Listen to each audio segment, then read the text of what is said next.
Hey, what's up, everybody? How you guys doing? It's Wednesday night. That means it's Xbox Nation night. So thank you guys all for joining us. I kind of do this new thing where I just get down to business, but I do have to say something. I was watching. I'm gonna introduce everybody. Don't worry. I was watching Console Corner yesterday, and Noof Nukem had one that had me rolling.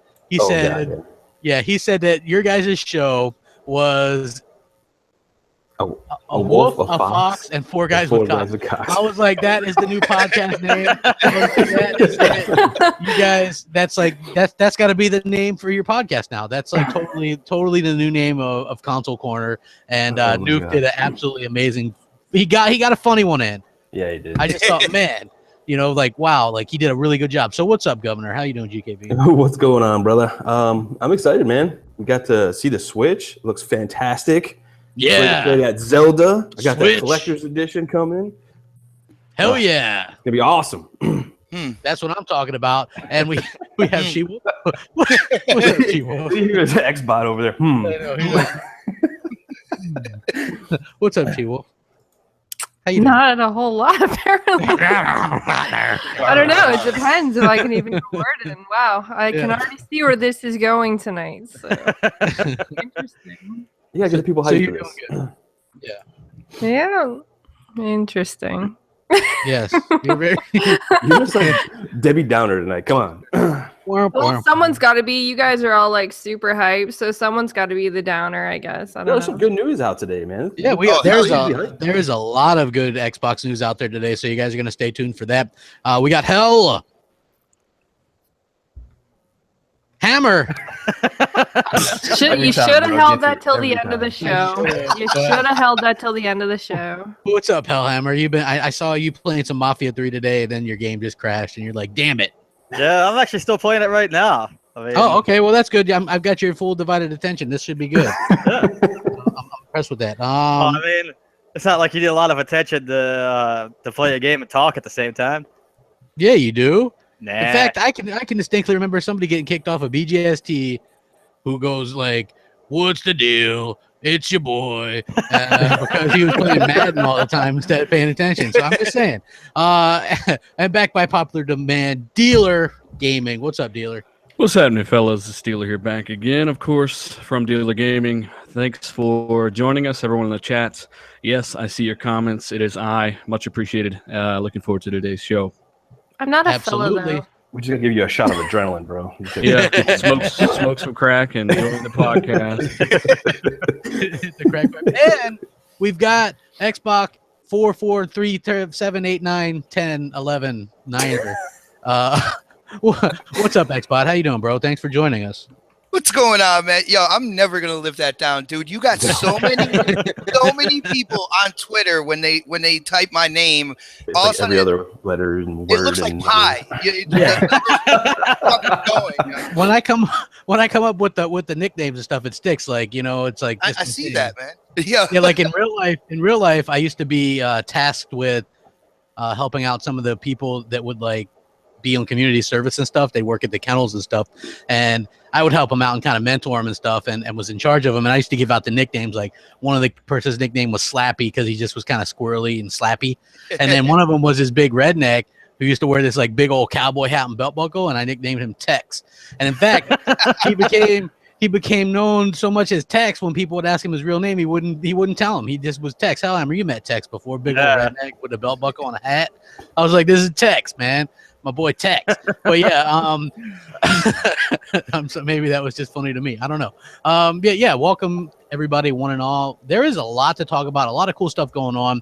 I want to jump right into like some news that just came out, which is actually pretty important. It looks like Resident Evil 7 is going to be the first like AAA third-party Play Anywhere title. Basically means this is a UWP game, probably the first like AAA third-party UWP game. Which also means that on Scorpio, it's probably going to get easily up to 4K. Also means you buy it digitally on Xbox One. You get it on Windows 10 PC as well. Pretty big news. I mean, as far as like for me, Play Anywhere doesn't mean anything, but like Dealer, Hellhammer, GKB, you guys play some PC a little bit. Like, what does this mean to you guys? You guys can just jump in and let me know what you think. I think it's awesome, man. Like everybody's seeing, like I just got an RX 480. Play Anywhere is awesome. The games run great. But we were always like, man, they need to be third-party support to really, get into and being like, yeah, they're on board and all that kind of stuff. And that's what our question's always been. And now that we see, Resident Evil going to be, one of the first ones, I could definitely see a whole bunch more like getting on board now. So it's all good, man. Yeah, I mean, I think that's good news. Hellhammer, the first thing when I said to Hellhammer, guess what? It looks like Resident Evil is going to be a Play Anywhere title. His response to me was, yeah, but too bad it's Resident Evil. I'm not a big Resident Evil fan or a big survival horror fan, but I mean, I think this is good news as a whole because this gives us more access to, potentially have other third parties put their games up there as a Play Anywhere title, which is something that they needed. I mean, if they want to be taken seriously on Windows 10 as a platform for gaming, they need more than just the Xbox titles or more than just the first-party titles. Yeah, because if you look... Yeah, go ahead.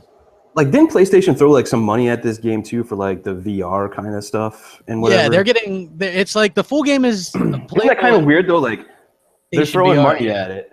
They're throwing money at it, but like Microsoft's getting pretty much Play Anywhere, which is PC and Xbox. So it's just a weird...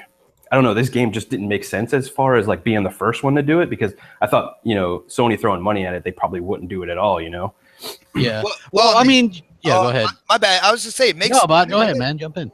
It makes sense on the developers' part for that because, right now you have PlayStation with the VR. It's not on Xbox right now. So PlayStation's throwing money to make a VR experience with the game. And then what does Xbox have to offer? Oh my goodness, multiple platforms, like make one game and it'll be on PC. That was my point too, Xbox too, is like, what did Microsoft have to do to get this done? Did they do anything or did Capcom come to them? That's kind of what I'm interested in because if Capcom came to them, that's really great news, right? Because that means other developers are going to do that as well. So, well, look, it's more incentive. Like, look at it this way. There's incentive for developers to do this kind of thing. First of all, Capcom is going to have it on Steam. Capcom's going to have it on Windows and Xbox. That's going to be an incentive to buy it on Xbox and all play them it sales. Yeah, and it's also on PlayStation 4. So they're getting it out there on many platforms, and so they're going to reap the benefits of that with the sales and things like that. And so that's why I think that's important. Like, Dealer, are you a Play Anywhere type guy? Yeah. I mean, I do have a gaming PC. I don't really fuck with it too much. Pardon my Spanish, but I will say that somebody be saying the RX 480 is trash, and obviously it's not. That person has no clue what they're talking about. It's around 5 T-flops without any kind of overclocking. It can overclock to about 5.8 T-flops, and that's a $200 GPU. Before AMD came out on the stage and said, hey, $199, this and that performance was around $400. So only a moron would say the 480 is garbage. In 4 months, it's already started outperforming the 1060 with a driver update. Gotten a lot better. So, sometimes it's best not to comment. But anyways, I will say that it's a great thing that Resident Evil and Capcom have come forward with this randomly. We didn't expect this. We don't know what incentives they have.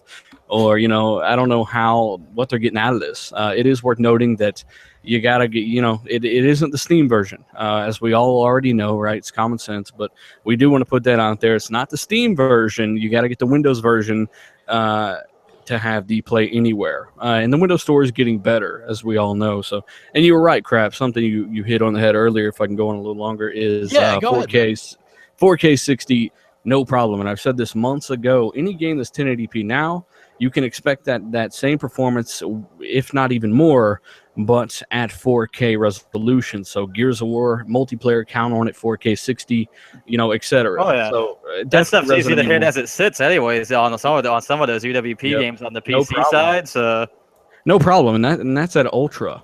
So I don't know. I think it's a good idea. I think it's awesome because I've already pre-ordered Resident Evil 7, and I'll be looking to see what's going on, but I'll probably stick to the Scorpio version myself. I'm just a console dude, really. Yeah, me too. But again, like out of the blue, like Microsoft does that. They just announce stuff randomly out of the blue. They're like, hey, guess what? This game that's coming out next week, literally, it's now it's a Play Anywhere game. Yes. And this guy just said 4K with low textures. No, that is not the case, genius. Ultra. That is not the case, genius, because we've got cards. Well, the RX 480 even does 4K 30 on some games, Ultra. So you know, that's what I'm saying. Quit trolling. Get real. You know. Yeah. Well, that's what I like about. They're gonna invest all that money to put something in 4K so they can run it at low textures. Yeah, they already said that it's gonna. If you think that it's gonna get got the same higher end memory stuff. bandwidth. It's got the same exact memory bandwidth as a GTX 1080. They've done that for a reason. They wouldn't have done so if they didn't intend on using 4K assets. That's as simple as it gets. Yeah. So I mean, I think that's pretty interesting. Like, Shewolf, are you into Play Anywhere, or do you just not care about that? Well, when it comes to Play Anywhere, I do think the concept is really cool. I don't personally use it. Any games that we get that are Play Anywhere, they go on GKB's account so that he can play them on his PC. Yeah. But me, in general, no. I like keeping it just to the console because when it came to the PC, I only really enjoyed playing MMOs instead of just like normal games that pretty much just take up space on my computer. So, and plus, at the same point, though, like you were watching me play like Gears and Forza and stuff on the PC. It looked good, right? It looked amazing. Like it definitely, you can tell the difference between the PC version and the Xbox One version. I love my Forza Horizon 3 on my ultra wide. Yeah, like you definitely notice it, and you know, I have nothing against that. But I was always a laptop player, so I never really had the major power to actually play like all these kind of games. So me personally, it just stuck with me to just stick with consoles. So I'm just, I guess you can say, more of an like Xbox console player than a PC player. But the concept is great, like just to be able to do that, because really you're getting almost like 2 games in one because you're able to play it on your PC to your Xbox. So yeah, I think that's pretty cool. Again, like I'm not one that uses it either. I mean, I have many games digitally that I could use as Play Anywhere. Even like Killer Instinct is a Play Anywhere, which I also have. And you know what's cool, Crap, though? Like when the news announced and I was like retweeting Phil's stuff, and I was getting people that were responding, and they're like, well, that pretty much guarantees I'm getting it on the Xbox.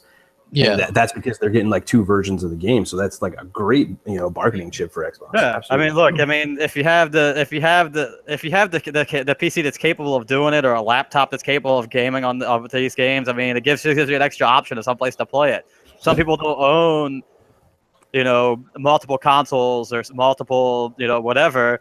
But a lot of people own a console and a gaming PC, and say you have kids or a wife or whoever, and they're wanting to stream something. And you're there using the Xbox, you can use your PC and play the same games. Man, it's the same exact thing Sony dudes were bragging about years ago with Vita Cross-Buy. We don't even have to explain it to them. We do not have to explain it to these guys because they were sitting there bragging about it themselves. So, it's really quite simple. Buy one, get another for free. Well, dealer, not only that, but for people who don't even have a gaming rig right now, Snaps, she's going in and she's buying piece by piece and she's building her own rig and stuff like that. And with the technology coming down from AMD, that eventually is going to be in laptops and stuff like that. You're going to get a lot more performance for lower price, and it's going to make it that much more attractive. To play anywhere, to buy one game and have it on the Xbox. And then when you do have like these laptops coming out with the Vega, the Ryzen and everything like that, and if for the lower price point that they're going to be, it's going to be that much more attractive to actually, get into that side of things, the PC side of things as well. So yeah. I think that's important. When she's like buying one piece at a time or something. Yeah, she asked me. She's like, "Is it okay if I buy the case today?" I was like, "Really? That's what you're doing?" I had my case like a year before I built this build. Hammer way. That's how mine got built. Yeah, I mean that's smart. I mean, I'm not gonna knock it. I think that's a smart thing. Yeah, you wait for the deals to come through. Yeah.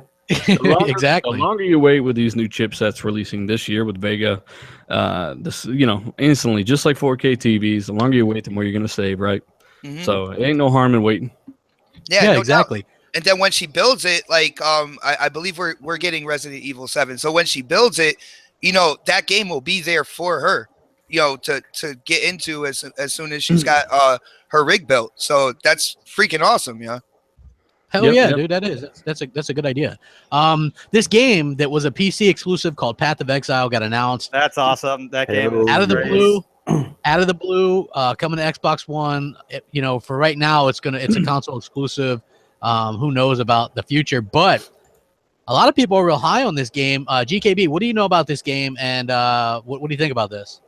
Yeah, man. It's, if you're used to like Diablo and all those types of things, Path of Exiles is similar to that. I'm totally into those kind of games. Like even the Van Helsing ones, I really enjoy the crap playing out of them. So that coming over, another big PC game coming over to console, that's fantastic, man. More games to play. I'm all about that, man.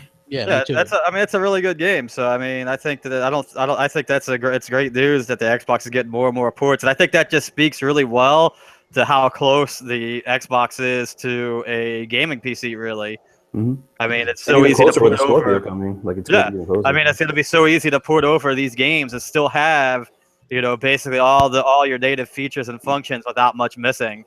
People want to know what the name of the game is. Path of Exile. Yeah, Path of Exile. I looked it up because there's a trailer on YouTube for it already.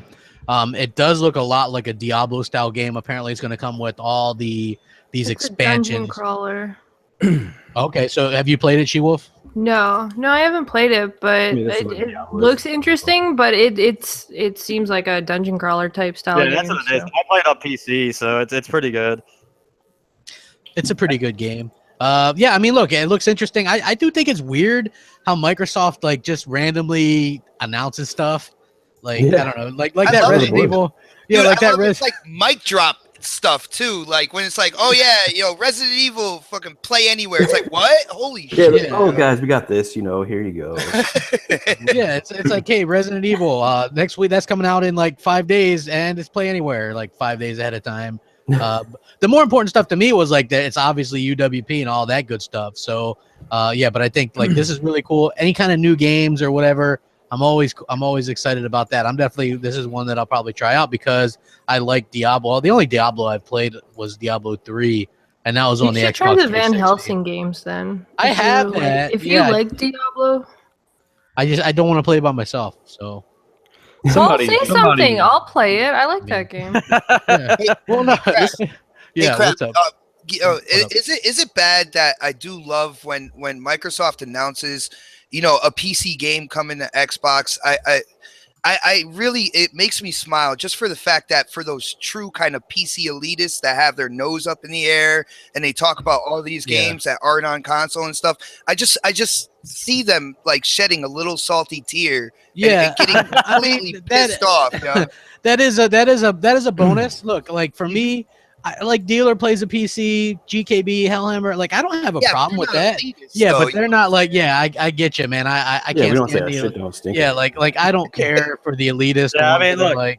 To be honest, I mean, my PC is probably better than 90% of the people out there who are like, I got a master race PC, blah blah blah. But it's like, I mean, come on. I mean, there's only so much you could do with hardware. This might actually be a good time to kind of segue into that 26 million bullshit, right? Oh yeah, you know what? There's people asking about it, and the same group, Super Data or whatever, right? Is that what they're called? They reported on 18 million consoles, like I don't know what was it, 8 months ago or 10 months ago or something. And at the same time, Mad Catz and EA both were saying that it was more around 26 million back then. When Super Data was reporting 18 million. And EA and Mad Catz both are in the business with software, Mad Catz with hardware. They have a much better idea than Super Data. And I don't even know who the fuck they are. If it wasn't for the fact that sales are lower than people think they are, then nobody would even report on Super Data's information anyway. Yeah. So basically, EA and Mad Catz confirm over 30 million X1s out there quite a while back. I wouldn't really look into this. Yeah, it's damage control. I know, bitch. So,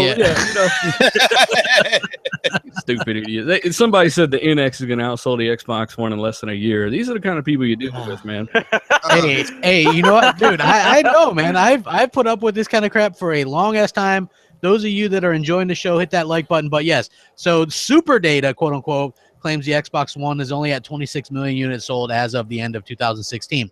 The problem with this is 2 years prior, the Xbox One had 21 million Xbox Ones had received the Windows 10 update. Oh no, man! We already came to the conclusion this a while ago, though, right? Microsoft's paying people to buy back the Xbox One, so they're going reverse. Yeah, every time you buy an Xbox One, an angel loses its wings. I know, but look, if it was at 21 million 2 years ago, do people really think that this thing only sold 5 million in 2 years?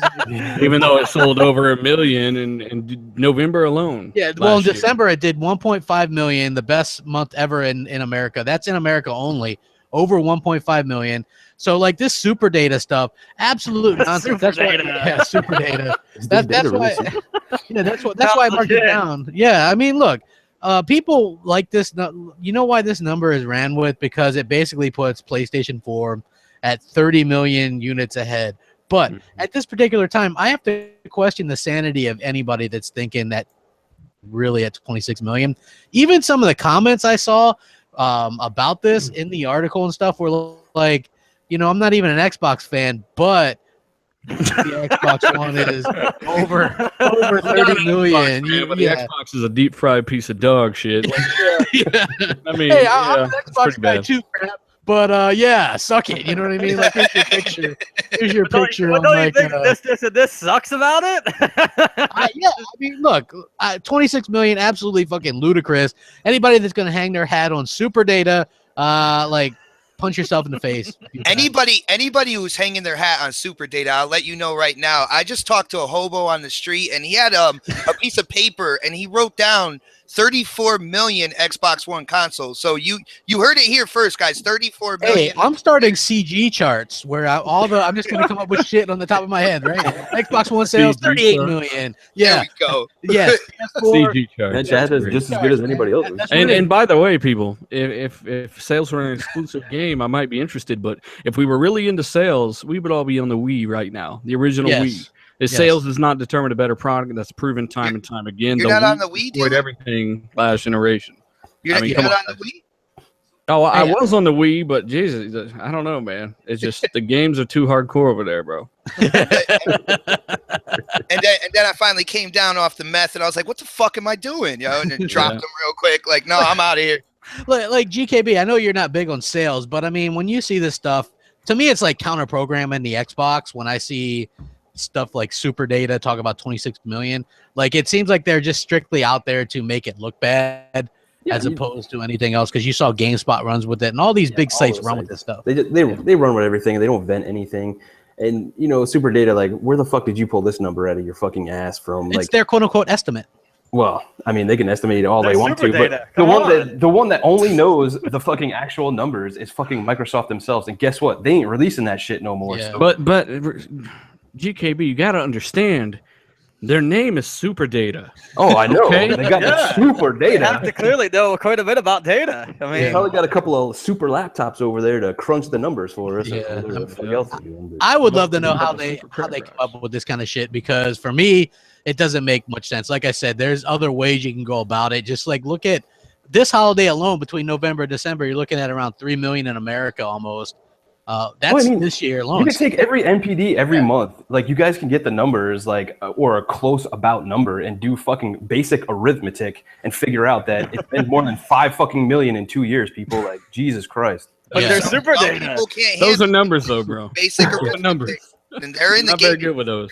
So yeah. Yeah. Well, here's an interesting stat, because Jez Corden, I think his name is. He, Windows Central Jez. He has a source that an NPD source that gives him the numbers now, which is really cool. So me and him were conversing, and he's like, yeah, here, and then he did the article, and the Xbox One had sold over 1.5 million in December.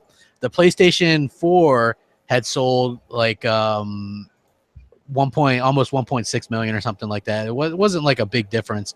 The interesting thing was the PlayStation 4 Pro was at 238,000 for the month of December. Ooh. That's it, 238,000. That's incredibly low. Actually, the Xbox One beat the just regular PS4 and PS4 Slim.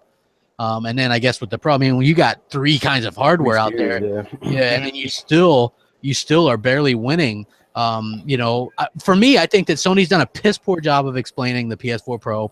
I think that the fact that you have Wait, reports come of on, games, draft head Mark Senior. You up there for like a fucking hour to explaining HDR to us. Mr. Rogers. No. Well, everybody Dude, fell and I'm asleep. still That's the having problem. nightmares about that presentation with Cerny to this day. I don't know, man. I need therapy now.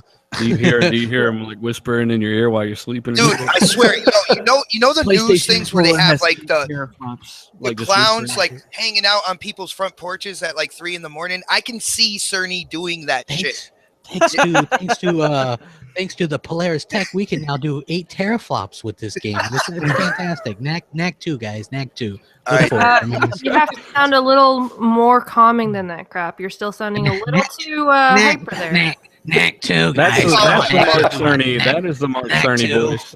That's the Mark Cerny that wasn't embarrassed and afraid because he knew that the PS4 Pro was outgunned. You know, they already knew that the PS4 was outgunned. They didn't even want to be there. They didn't want to be at that. Yeah, like he's like, we got the Polaris Tech now. So, But we got so we got HDR. We're gonna even give you HDR on your old console, even though it's pretty much impossible to do it like legitly. But yeah, we're still gonna give it to you. Yeah, it's like it's gonna be wonky and like bootleg and. Hey, they get the bootleg version, dude. That's perfectly acceptable. Oh, but then the fanboys are all like, "We get HDR for free. Why doesn't Microsoft do it?" And you're just like, "What the fuck? That's like some Instagram filter." Yeah, here, let's relate it to something they understand. That's the 720p of HDR. Oh, damn! Wow. That is like I would say that's a correct analogy. 720p. But what I mean, like it's easy to look at the sales of the PS4 Pro and go, man, that's pretty bad. Obviously, it probably sold a little bit better than that launch month. But the fact that the second month out in the biggest market, which is here, it's down to like 238K. I saw a lot of damage control for people were saying, well, it was sold out. It's shit wasn't sold out. You can buy that thing anywhere. I seen like 3 or 4 just the other day. Yeah, I mean, does this bode well or not? To me, I mean, it might not bode well for like these future iterations like this. Like maybe people don't want that. That's kind of like that's the only thing I come away with it is like, you know, how much is going to affect like Scorpio, these kind of sales and stuff like that. I mean, Scorpio is going to be much better. And it's all about the messaging that Microsoft is going to deliver here. They really have to sell to people why they need this, because if they don't and they falter just a little bit, people are going to have doubt, and that's not what they want. All right, I got a question for each of you in here because I think it's important that Microsoft knows some of this stuff, and obviously people feel free to add in the chat, but I want to know, based off what we've seen from the Pro, the downfalls, where people have been let down, and what you'd like to see. Where would you like to see Microsoft correct that? Myself, I would like them to clearly communicate to the consumer that hey, every game has a 60 FPS option. It's simple to do with DirectX 11 or 12, and these games are going to run at better graphics, HBAO, ambient occlusion, you know, real next generation looking textures and lighting, things like that. I mean, that's just, I want them to do that kind of stuff. I want the PC experience with none of the PC bullshit. That's what I want. And make it simple. Yeah. Here's the issue that I have, right? Like it's kind of a difficult situation, right? Because they're not coming out with games that are exclusively for this system. Yep. So a lot of people, hold on, not yet. So off the bat, though, we already know probably for at least a year plus, anyways, I'm going to say that there's not going to be anything that's going to be exclusively available to that, which means you're still going to be hitting that target of like 900p, 60. I would agree. Whatever. I would agree if not for Scorpio games being PC ports. I mean, I don't think that's the case at all. Here's the thing, though, right? Like a lot of these games, though, there's not going to be anything that's going to. Microsoft already said, Phil Spencer even said multiple times now that there's not going to be anybody left behind. Yeah, so I mean, that's because make... Xbox One and Xbox Scorpio, those are two different versions of the title. Yeah. So what they're going to do is they're going to use UWP and port all that just straight PC version. I mean, they have all the top features. And I think that's all fine and good. But the problem is getting people to upgrade with that, right? Because most people upgrade for their systems is because they're like, oh my god, this new game is noticeable. But in terms of visuals and what I don't think they're going to be held back by previous hardware. I mean. At all, because PC gaming is the best example of that. They got people running integrated graphics on Fallout 4, and then you got somebody with a 980 or 1080 doing ultra, 60 this or that, and it's all on the like PC. Dealer, it's all scalable. I totally agree as far as like graphics, but like for me, it's not end all be all like graphics. I'm all about gameplay, and where I have the problem is how can they implement like a bunch of new like gameplay features that can run on the Scorpio because of power, but not really on the OG ones. And we're gonna have that transition period. And I think, and you're totally right about like UWP scaling and all that stuff. Yeah, like graphically, that's all gonna work fine. I don't think there's gonna be too much of an issue with that, right? But getting people to go and buy these systems, and that's the same issue that the Pro has. Granted that it's got some bottlenecks and some design and engineer issues.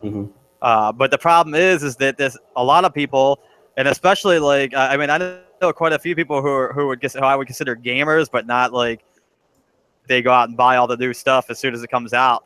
A lot of people will just be like, yeah, there's no reason for me to buy this when I can still play X game on my current Xbox One or on my current system. And what GKB is also saying too, I completely understand where he's coming from, where basically the base hardware of the Xbox One will become a limiting factor for game design. Right. I completely understand that. And as of right now, to my knowledge, the only thing that's limited, because if that's the case, they can always lower resolution, they can always lower settings visually. In terms of the CPU, it's obviously faster than the PS4 CPU. It's the identical CPU, just faster. So the PS4 would actually hit that bottleneck before the Xbox One in terms of what you can do with the CPU and AI, right? But in terms of visuals, I don't think it'll be held back. And anything you see on the PC today that blows your face out the back of your skull, that should be able to be run at Scorpio, and obviously 1080p would be the lowest minimal resolution. I'm talking years out, because that's plenty of power they've got for overhead there. But who knows? They could come out and it could burst into flames. That's the best part about it. So yeah, I think though at some point though, like I think there's going to be a cutoff point in a couple of years where they're just going to we're not going to make it for that anymore. At some point, in order to make this thing sell and to make this idea of iterations more so, because I don't think there's gonna. I mean, honestly, I think this is gonna be iterations of systems because it just makes more sense. That's exactly no, guys. At the end of the day, my bad, Hellhammer. But I was gonna say, at the end of the day, you'd be surprised how much eye candy does sell. I understand what GKB is saying in terms of gameplay features. You have all this power under the hood. You want to see stuff being done on that isn't done anywhere else. But Crackdown 3, for instance, like. Yeah, well, with that cloud computing, can be done across the devices, and I think that's just why. Saying as like a gameplay feature, like let's say it's not. Let's just take cloud computing out of it. Let's just say that was done on the Scorpio, but all that stuff can't be done on the thing. That's just what I'm talking about. Like I get the whole point of like graphics. That's the eye candy that people gravitate to. But the reason why people stay is because of gameplay. Gameplay is always king in gaming, period. And the story. I just don't see anything happening to where they can't make any kind of game they want on the platform anytime soon. Anything that can run on the PC right now today is going to be able to run on Scorpio. And I think they'll support Xbox One for another 5 to 6 years.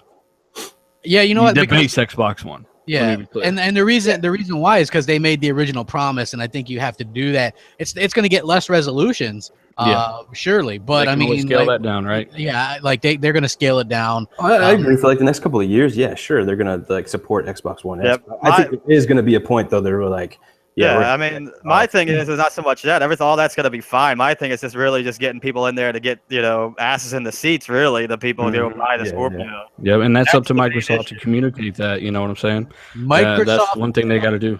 They have to be paying attention to what Sony did and do the exact fucking opposite. Exactly. The problem is though, is like the problem is there's just so many people out there who are like who are wannabe hardware experts or who don't understand it at all, and they're just gonna be like, oh yeah, that's all bullshit, or blah blah blah, or that's not worth it.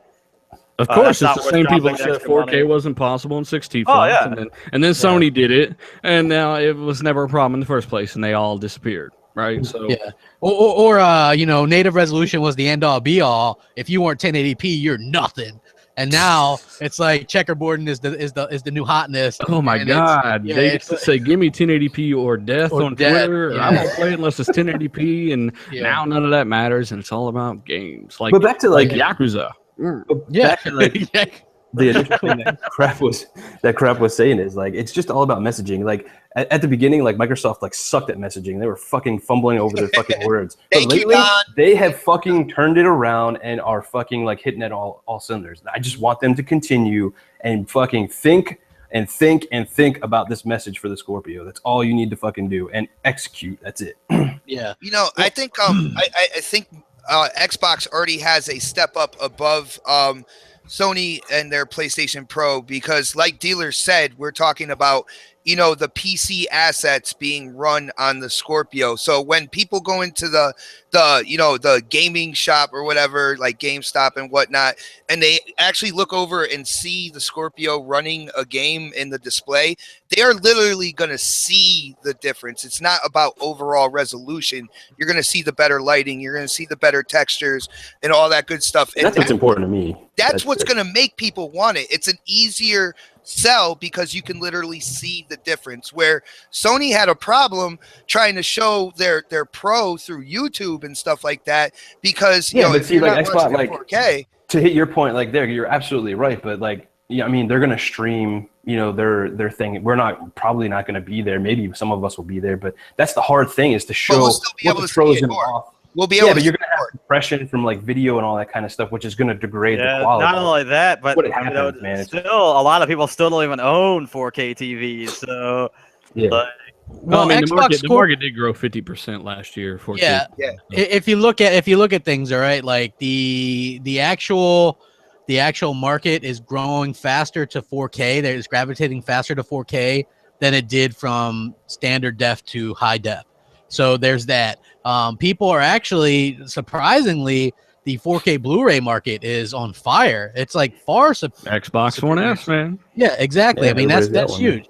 Everybody was a pundit and said that Xbox One S was dead. Remember, they ruined it. They confused people with it, right? How do you announce 2 consoles at the same time and then still expect to sell one, right? And then there was like literally, you can Google that, right? Like, did Microsoft kill the Xbox One S already? You know what I mean? Like, and then literally Sony was like, here's our Slim. Here's 3 of them. Here's our regular. Here's our Slim. And a fucking headset half measure. And here's VR, but no, VR is like the Men in Black situation. I got a feeling Yoshida is going house to house, fucking with that Men in Black thing to erase memories. What? VR what? It's gone. It's dead. What are you talking about? Exactly. Like that shit is gone. It's dead. Send it to Hades, as K Mega would say. Oh, shoot. Yes, it is gone. Like people tried to hype it up, but look, even though I was kind of interested in it, $500 is a lot to ask. You know what I mean? Like if they had come out with a price like $299 or something, I'm all in on that. Just for the novelty, maybe just to throw up on camera or something and be like, look, you know what I mean? Like that would be funny to me. So that would be worth it. I would share that video. Yeah, exactly. That'd be worth $300 to me. Like I could be like, okay, here I am reviewing rigs. And then, you know, next thing I know, I got sick and threw up. Yeah. Like, you know what I mean? Like that would be content for me. And I'm in the content business, you know, like that's funny. You know, like people want to see a fat guy get sick because he played VR. Like that's just, I mean, that's funny, right? Don't you? I mean, that's hilarious. Come on, like, and I would I go have viral. no shame. Exactly, I have no shame. I would definitely do that if I literally fell out of a window playing Connect. That would be funny as shit, as long as I was like okay and didn't like cut an artery or something. I was gonna say you're on the first floor, right, man? So yeah. I mean, like. Right. You know, that's what I get for playing that Connect shit early on, man. I was like, I don't know what the hell, you know what I mean? Like you're sitting there you're getting all into it. I don't know. Next thing you know, you're like almost falling out a window. Yeah, so almost as bad as throwing Wiimotes and stuff too. You threw the Wiimote. Hey, we got over 400 watching. Hit that like button. Thank you guys very much for spending your Wednesday with us. You know what I mean? Like that means a lot to me. Like so many of you guys come out here and support us. Make sure you guys support all the ones in the podcast. Like a lot of people asked for Dealer to come back.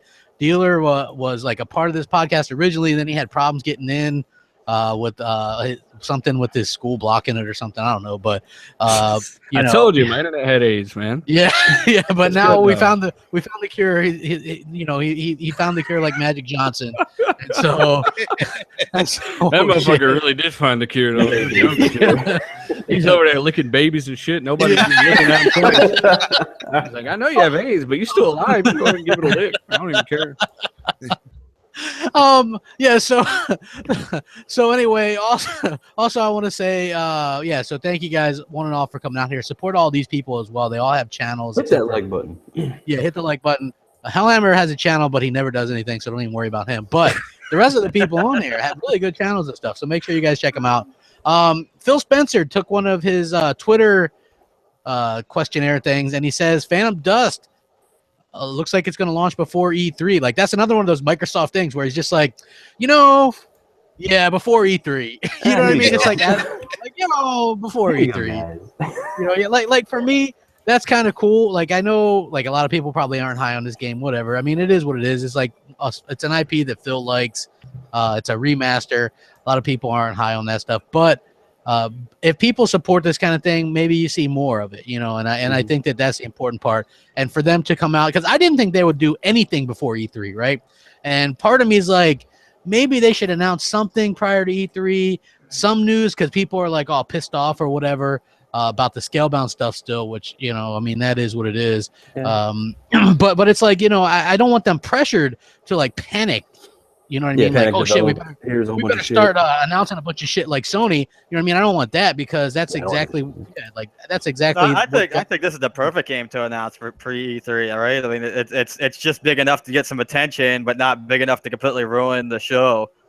Yeah, because Voodoo Vince, Beep Games came out and said Voodoo Vince is still coming in the first. Exactly, Voodoo Vince is still on the way as well, which is a game like I know these are just remasters or whatever, but look, let's face it, the original Xbox didn't have a shit ton of games, which is why backwards compatibility with the original Xbox isn't a big deal. I mean, the thing is though, is even though these are just remasters, let's just be honest, right? Like the original Xbox, you know, was a popular console, but not super popular. So a lot of people have never played these games. And I never got, I mean, I never got to play Voodoo Vince. So if it hits at $15-20, I'll pick it up. Right? You will laugh your ass off, man. I swear, yo, that game is hilarious. So I think releasing, you know, HD remasters or whatever of original Xbox games is perfectly fine because a lot of people haven't had a chance to play them. Yeah, plus you get the momentum and stuff from like these games like launching right before. Yeah, so and it's a good way. It's not only is it ingenious in that way, but it's ingenious that, you know, it's a good thing for marketing for Microsoft. Now they can see and test the waters with something that they already have that they don't have to put as much, you know, money into to develop. Mm-hmm. Do you guys notice? Releasing a sequel. Do you guys notice that with the majority of the Xbox community, there are a lot of people that are excited for like the Phantom Dust and the Voodoo Vince, but they're not going out and touting it as like, yeah, millions are going to be sold to this and all this, that, and that, because we realize exactly. It's like two generations back. Mm-hmm. We do realize, like, I have like really good memories of these games. I can't wait, you know, to get them again, but I'm not going to go out there and hold a torch in the air and be like, that's it, game over, everybody. You know, if those games, if we were on the Sony side and we heard Voodoo Vince and the other one you listed, you know, if we were Sony dudes, we'd be bragging and throwing that shit in lists, you know? That's what I'm saying, man. That's why, that's one of the reasons why I absolutely love this community. We know those are kind of smaller titles and they don't appeal to the mass audience and people aren't going to buy the consoles for them most likely, right? So we don't throw it in these fucking lists like Yakuza and all this stuff. Like, did you watch Angry Joe Yakuza stream? That was pitiful. I mean, it was looking like a PS2 game ported to PS3 and then they somehow got it on PS4. It was just such garbage and people are bragging about this. It blows my mind, man. Hey, the same thing with like Gravity Rush too, right? Like I'm like, hey, cool, if that floats your boat, that's all good. But I was trying to watch a stream because somebody had to, right? Because there's like 10 different streams of this shit going on YouTube. But yeah, they ain't got shit to play since Uncharted 4 last year. So I'm like, exactly. Like I'm thinking the same thing. I'm like, okay, look, people are like, there's plenty of games. Like here's Yakuza, here's Gravity Rush, and I'm like, there's a reason why Sony is releasing these quote unquote exclusives so close together. You know what I mean? None of them are going to be mass appeal to anybody. I mean, GKB, you guys got PS4s. Are you getting any of these games? Yakuza, is that big on the list?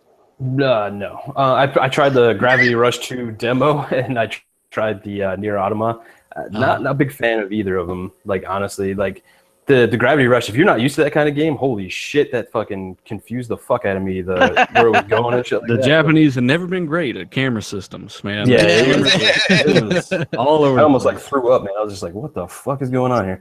Yeah. I don't care about the art style. Like that's that's subjective to whoever. I don't really care about that stuff. But Nier Automata, like too, like it was a cool like little shooter. You're like, you're walking around, but then all of a sudden it would do like this side-scrolling view and then this top-down view, and I'm like, I'm in a 3D world. Like, I just want to look around where I want to look around, not where you're forcing me to. So it was kind of throwing me off. I mean, it was a decent game. I'm not going to say it was bad or anything, but yeah, I'm just not into it. But I heard also like a rumor that the next Gravity Rush is probably not going to be a PS4 exclusive anymore. It's probably going to be going to another console. I wonder which one it's going to be. I mean, I don't know. It could be any console. It's like, you know what? For me, those games, like people are like, you should try this game or whatever. I tried the first one on Vita. And I just like, I don't know, it's weird. It's like it's odd. The gameplay and camera is kind of weird. So I don't know, like that. Nobody can say that Crap has not tried some different games like Attack on Titan. I tried that shitty game, awful. I'm gonna try Neo this weekend too because I think it's like the last test of Neo. I'm gonna try that too. Yeah, you should. I mean, you like Souls games. Maybe that'll be for you. But again, that's not a game that's going to be for me or for the masses. Like She-Wolf, have you got to touch the PS4 yet? No, actually, I haven't touched the PS4. But when it comes to those games, though, I'm really not big into those kind of style of games. And like they're interesting. Well, yeah, Kingdom Hearts. Oh my god! But if I'm lucky, that one's still coming to the Xbox One. So, or I'll just play it on the Nintendo Switch. Now that I know that he's coming to the Switch too. So regardless if it's coming to Nintendo or if it's going to Sony, I'll be getting it on the Switch. So. Yeah. But for the other games, so like Gravity Rush 2 and stuff like that, I watched GKB play them, and they did not intrigue me at all. Like, just the way that the camera angles were and the game mechanics and stuff like that, I just couldn't get into it. Really, for PlayStation, the only one I'm majorly looking into is Horizon Dawn. That's about it. Yeah, I mean, I have that pre-ordered. Like, a lot of people are like, man, well, there's this Crash trilogy, bro. And we've got Nihon and Yakuza. The Nihon, that game just reminds me, like... The Last Samurai? Yeah, like, it's really... I don't know. It just seems like a rip-off of a lot of other games that they're just, But again, that's the Japanese style that, they like to play over there. So... that I think it's more focused to them and their player base than it is to really the American player base. Intrigues me though because it's a very like Souls like type really hard game, so that intrigues me because I love challenging hard fucking games. I don't know why I'm just that way. Did you like Shovel Knight then? I actually never played Shovel Knight yet, man. Okay. I want to play it. It looks awesome. That's like a Souls game if it were like an 8-bit. 8-bit. That's what I hear. Yeah, it's pretty brutal. I'm not gonna lie. Yeah, like for me, none of that. Like the stuff that I've got lined up on PS4 is Horizon and Uncharted.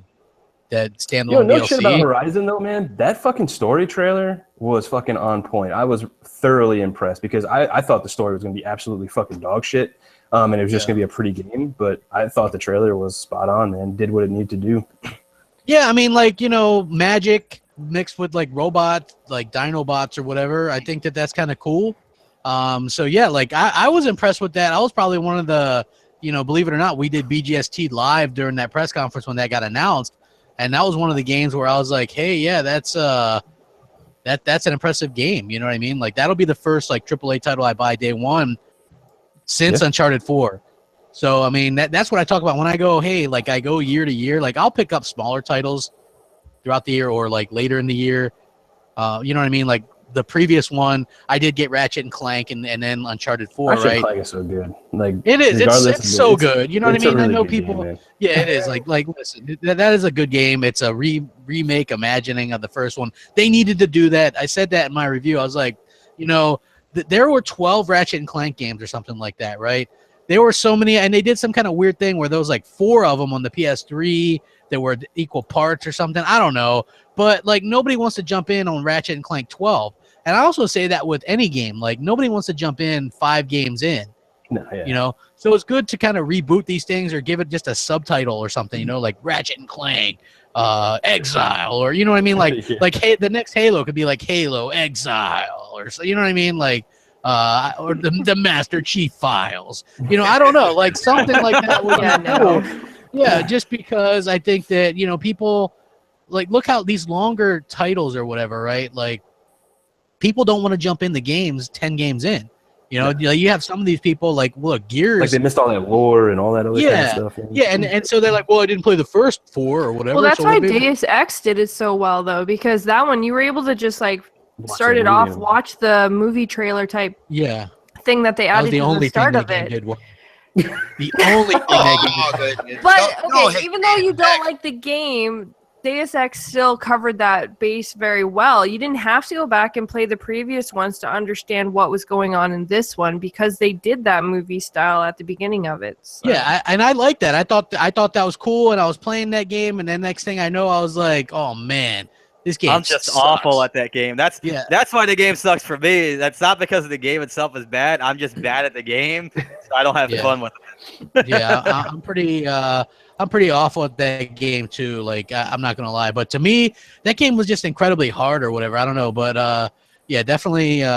Man, this started off as a talk on Phantom Dust, so that was a pretty cool. Like, That was not a tangent. yeah, that was a cool little tangent there. Phil also said that somebody asked him if he saw a Mech Assault coming to Xbox One day, and he said he coming did. down from fucking Mount fucking Xbox and just dropping fucking knowledge everywhere, bro. Yeah, like to me, like some people were pointing out, they were like, well, he didn't say for sure, but like somebody asked him flat out, do you see this happening? And he's like, yes. He didn't say I'd like to see it happen. He didn't say, well, there's a possibility, you never know, anything can happen. He says, yes, he does.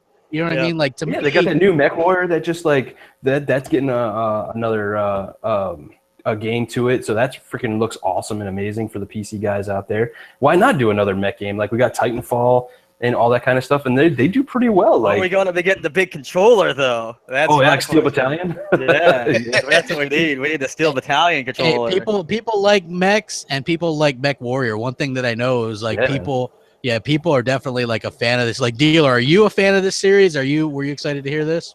Are you talking about Mech Assault? Yeah, Mech Assault. Yeah, we actually did Beastfire. Me, Zaire, and all of them did Beastfire on my channel yesterday, and we covered this where basically Mech Assault 1 was the game. I was probably 10 or 11 years old, sitting in Walmart, I think. I look up and I see Mech Assault on the OG Xbox, and I'm like, what the hell is this, right? Because that game really pushed the original hardware of the OG Xbox to the limit in regards to particles. The way they just slammed into buildings and the buildings would crumble and stuff. You didn't see that on PS2. You just didn't. I never saw a single game that really did what Mech Assault did on the PS2.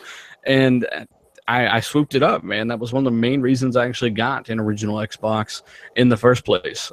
So I really hope that they actually do this. I think they will. It makes no sense for them not to. They own the IP.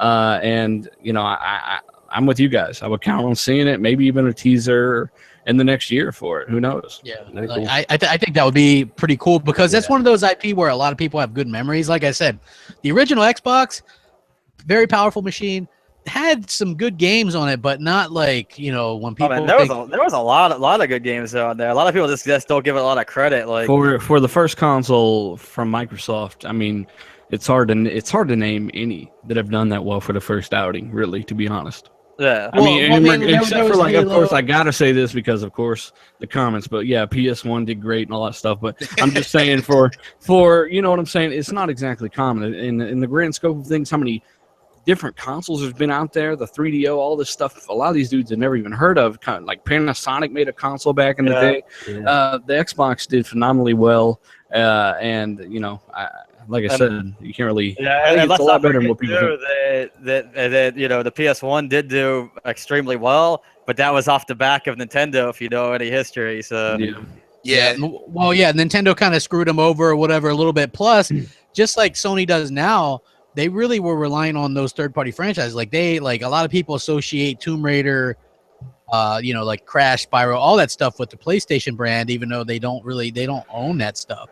Yeah. So I mean, Tomb Raider really was a Saturn game anyway that got ported to PlayStation when that. But Welcome Home, because it went home to PS4. The Rise of the Tomb Raider. Everybody's like, "Welcome home, Laura," and I was welcome like, home. Only 8 of us fought you, but I was welcome home now. Get the fuck out. Shit. And also as well with the PlayStation 1 with disk drives and that kind of storage being available for developers on a console that actually was doing all right, like Final Fantasy, for instance.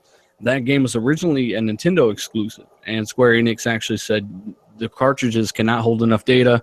We cannot make this game on the N64. They went with PlayStation because of that optical drive and the CD technology. So, that was another big thing where it was the first time in a medium where disk drive to play video games was a thing, and it just exploded. Games and support just exploded. It was kind of one of those moments that just worked out perfectly.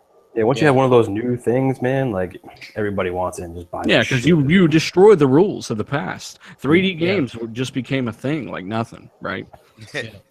So I agree. Like, Hellhammer, weren't you just telling me today that 3D television's the last one's getting made or something like that? Yeah, I guess 3D televisions are on the out now. I've read something that they're going to be stopping production sometime this year for them. Just like Yeah. 1080p TVs, they're already phasing those out. You can't even find those at a lot of places anymore. It's crazy. Oh, you can find them super cheap. I mean, I go around places around here. They're like, buy this 55-inch 1080p TV for $180. It's like, here, take it. I'll give you $8. So yesterday I did a video because I saw this site and it was like it made a compelling argument that Halo 6 could be released this year. Phil listen, crushed it, goddamn it. I know. Phil came out. He's Phil like, I saw Crapgamer. I know. He's like, get out of here. Hey, don't you believe people were really kind of rubbing this in? I was like, okay, listen, like the people they were like, crap, so full of shit. I'm like, look, the article made some good points.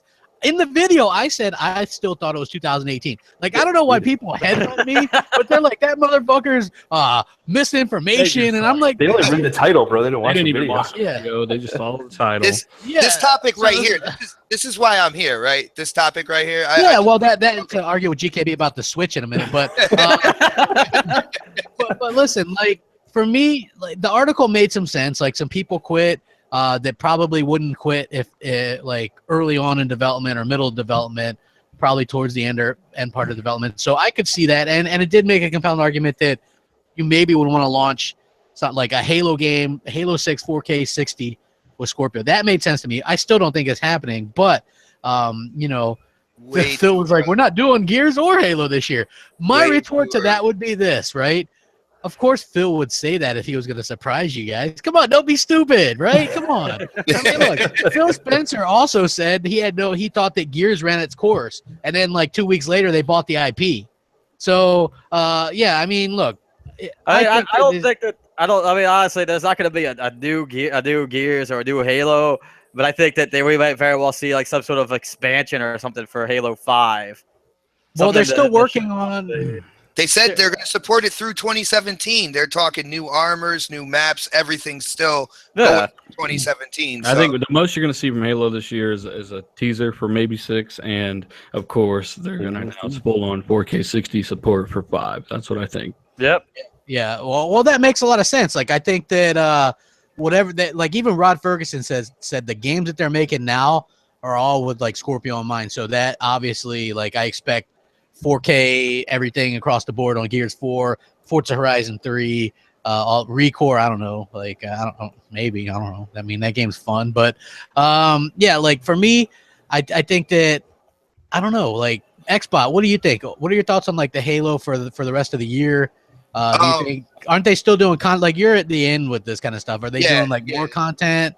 Well, first of all, if anybody out there is thinking Halo 6 is coming out in 2017, I'm sorry, you're probably gonna have to stick your head in the toilet and flush real quick because if it does come out in 2017, I would be absolutely concerned. All right, it needs a good like 3 years in there in development, really flesh the story out and stuff like that. If it comes out like this year, like I said, I would be very concerned about it because this story, the way they're setting up, it's gonna fucking go crazy. All right. Yeah. Like I don't know. Like they're gonna support Halo 5, that's for sure. I was big on the whole. Yeah, they were only supposed to support it into like March of last year, and they're still supporting it. So I think because somebody just said some crack baby in the comments just said Halo and Forza suck, and I'm like, okay, well, since Forza came out, it's destroyed Gran Turismo. It's been the highest rated racing game franchise in the last 2 generations now, including this one, ever since its debuted. Okay, overall it has a higher Metacritic score. And Halo, where is your equivalent?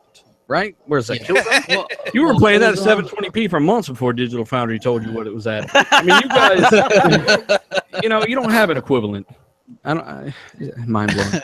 well, here's the thing, right? No, Drive Club was the Forza killer, remember? And then they closed down the studio. Drive Club was the Drive Club killer. That thing came out the gate just to this hug itself. Drive Club was the Evolution Games killer. Wasn't that the name of the studio? It was the Evolution Game. And you know what the sad part is? Evolution Games did pretty good with the motocross series. But it seems like whenever Sony has these people or these companies do specific type of genres or take risks, they close down the studios. Like look at Riggs, right? Like Guerrilla Games Cambridge they had done the medieval stuff. They had worked on Vita games, and it seems like Sony, like forced them to do a VR game, and then they're like you're making rigs. Yeah, they're like, we've got these ideas, and Sony's like, you're making rigs for VR, and they're like, fuck. I got a little bit of backlash already, right? Well, I'm an idiot, right? Well, I want you to prove me wrong, and go look at the Metacritic scores all the way from Forza Motorsport 1 all the way to current day. They consistently overall destroyed Gran Turismo. Gran Turismo's declined. Back when Gran Turismo 1 and 2 were out and there was no competition, those games were up in the 90s. Now they're in the 80s. Okay, so those are just facts. Ever since Forza 1 back in 04, I do believe, ever since then, combined, they have higher Metacritic scores than Gran Turismo. Yo, dealer, the funny thing is, if Turn 10 ever went over and made a racing game for PlayStation, all of a sudden, these dudes would be raising it all to high heaven. They'd be on top of a mountain. Or if Polyphony could pull their heads out of their asses and make a game every 2 years, they wouldn't mind Gran Turismo 12 in 3 years. They wouldn't be sick of Gran Turismo. But of course, we're sick of Forza, aren't we? Yeah, more is not, it's the best racing game around, and more is not a bad thing, especially if they're consistent and quality titles. Good point. And not only that, dealer, but I'll say this, and I've said this all along. People are like, just another Forza, and I'm like, look, they alternate the years. You get one Motorsport every other year, one Horizon every other year. Not everybody is a Motorsport and Horizon guy. I get them both. Some people just get the Horizons every other year. That's fine. There's a baseball game on Sony's platform every single year, and they basically just update the rosters. At least we're getting like new features and things like that each year with the Forza games and things like. And the quality's unmatched. It's different studios that do them.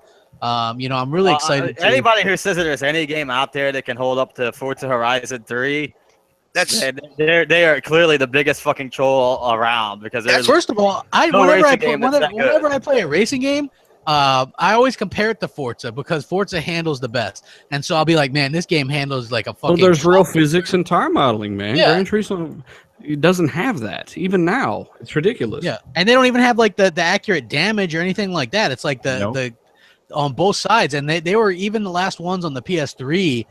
With Gran Turismo 6 or whatever, which, by the way, people were like, Microsoft milks all their fucking franchises, but meanwhile, we've got Gran Turismo 7 on the way. So, and by the way, when Gran Turismo 6 hit, they shut down Gran Turismo 5 servers shortly after. Nobody said shit. To force you to upgrade. You can still go back and play Forza Motorsport 2 on Xbox 360 online. Yep. Yeah. Hey, you can still play Gears. You can still play Gears like 1 and 2. Online. They did the same thing to MLB The Show as well. Yeah, they do that every shut down year. their servers as well. Dude, they shut down those new copies of games somehow. Hey, they shut down SOCOM Confrontation, which was an online-only game on PS3. They shut down MAG, which was an online-only game. Then they closed down Zipper Interactive. Well, didn't you see the back of the box for SOCOM? It said it had on the back of the SOCOM box at launch, it said it had 2 phases. It had an online gaming mode, go play with your friends and all this shit, talk shit to people, have fun. And then 8 months later, it turns into a coaster mode where it serves as a drink holder and a possible frisbee. So, you know what? I seen MAG on sale for like $9.99 the other day, like brand new. I was like, you can't even play this fucking game. It's like the studio's gone, the game's offline. That's what they do. You know what I mean? And then they'll close down. So, some kid who bought one on eBay bought the servers, and the servers are being used to host God knows what. Yeah, it's absolutely ridiculous. You know what I mean? Like, I think that it's funny. But again, like, they get the pass, and this kind of leads me into what I wanted to talk a little bit more about, which was how many fucking Scalebound articles did we see? IGN, it was the #1 story of their top 5. And this is the closure of Guerrilla Games Cambridge came out the day after or 2 days later and was nowhere in the top 5. I don't think IGN even covered this shit. Like, I could be mistaken. Barely see any articles at all. None. Like, even on N4G, right? When it broke, it's like, yeah, they shut it down, and that shit died down super fast. I commented and then got another 24-hour ban. I was like, I fully expect the 20 articles saying that PlayStation is doomed because they're closing down studios yet again, just like we saw with Microsoft and Scalebound or whatever. You know what I mean? Like, every move Sony makes the right one. Yeah, but it's not even just Scalebound. Like, look at when Lionhead closed down. Social media was all over that to just destroy Microsoft, saying that, oh my God, you just closed one of the biggest companies ever, and yada, yada, yada. Hello, Sony just fired 50 people from a 20-year-old company, and there's nothing. There's not a single word from IGN or any of those Polygon or any of the major sites actually saying, hey, what's going on with this kind of thing? But instead they're just passing it off like, oh, well, you know, whatever, it happens at the beginning of the year, so what, it's okay. The same reason Angry Joe never mentioned the Let's Play shit or any of that stuff. You know, you don't want to lose subscribers, he don't, you know, it's all about clicks. It's really pretty much is. It is, but at the same time, it's not like, even though us as Xbox fans try to actually do something and stand up and say, hey, this isn't fair, we're the ones that get destroyed saying, oh, you guys are just being fanboys, you guys are just being this. And it's like, no, that's not the case at all. It's the fact that it needs to actually be more reported instead of seeing like 50 million friggin' articles about that Scalebound was canceled. And yet this is being said like nowhere. You know, Shivu, if you bring up a great point, because when you talked about Lionhead and stuff like that, and how all those articles came out, like, what the fuck is Microsoft doing? Yo, even the Xbox community was like, yo, well, what's going on here? You need to tell us more. We weren't just like, oh yeah, that is the perfect idea. You know what, Microsoft, you are absolutely right. I don't care. Yo, shove that shit in my mouth. You're just doing absolutely everything perfect. We were like, yo, what the hell's going on here ourselves? And that's the one thing you really don't see on that other side. Yeah, you know, like, look, I have no problem complaining about something. You know, I am the Scalebound guy or the Quantum Break guy after all. I canceled my pre-order because other people get to play the game, right? That's going to go on your phone, by the way, man. Yeah. So, yeah, but at the that's same time, like fucking I had no Cambridge, problem though. expressing that. Yeah. Yeah, but like, Go ahead. Cambridge is like, they fucking touted Rigs as the biggest like PSVR fucking game. You know, you gotta get in there, get these fucking mechs shoot each other, blah blah blah blah blah, and then they go fucking shit can the studio. How the fuck are we gonna get any support for this game now? Like, what the fuck? But it's not even just the game in general. How does this look towards the VR experience in general? Because, you know, this was one of the most talked about VR games, and now you're gonna close this studio down. Are we going to still see the game? Is it going to be given all to the people different? about fucking VR in general? Like, it's the greatest fucking experience. You have to experience it. Thank you. I take a shit all the time. It's a great fucking experience too. I don't fucking care.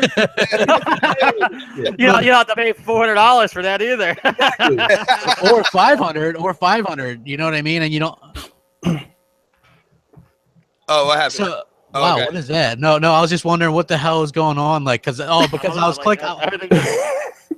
No, I clicked on the Metacritic because I was checking out the Rigs thing, and it's got a 78 Metacritic score, which is pretty good for a VR game. Yeah, sure. You know, it's supposedly one of the better VR games, but it's just weird that, you know, Sony obviously, like, look, had Microsoft done this, canned a studio that was doing like Kinect games or whatever, people would have been like, they forced them to do the Kinect games, and then they closed the studio. Like, there's none of that.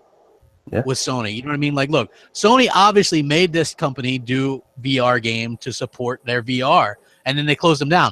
Also, while they didn't totally close down the London studio, they laid off a good amount of workers that just did a VR game as well, that did like the VR Worlds game or whatever that is. So, and nobody really says anything about this. That's the funny thing, right? Like, and you know what? No, it's more or less, okay, release your game and then you're fired.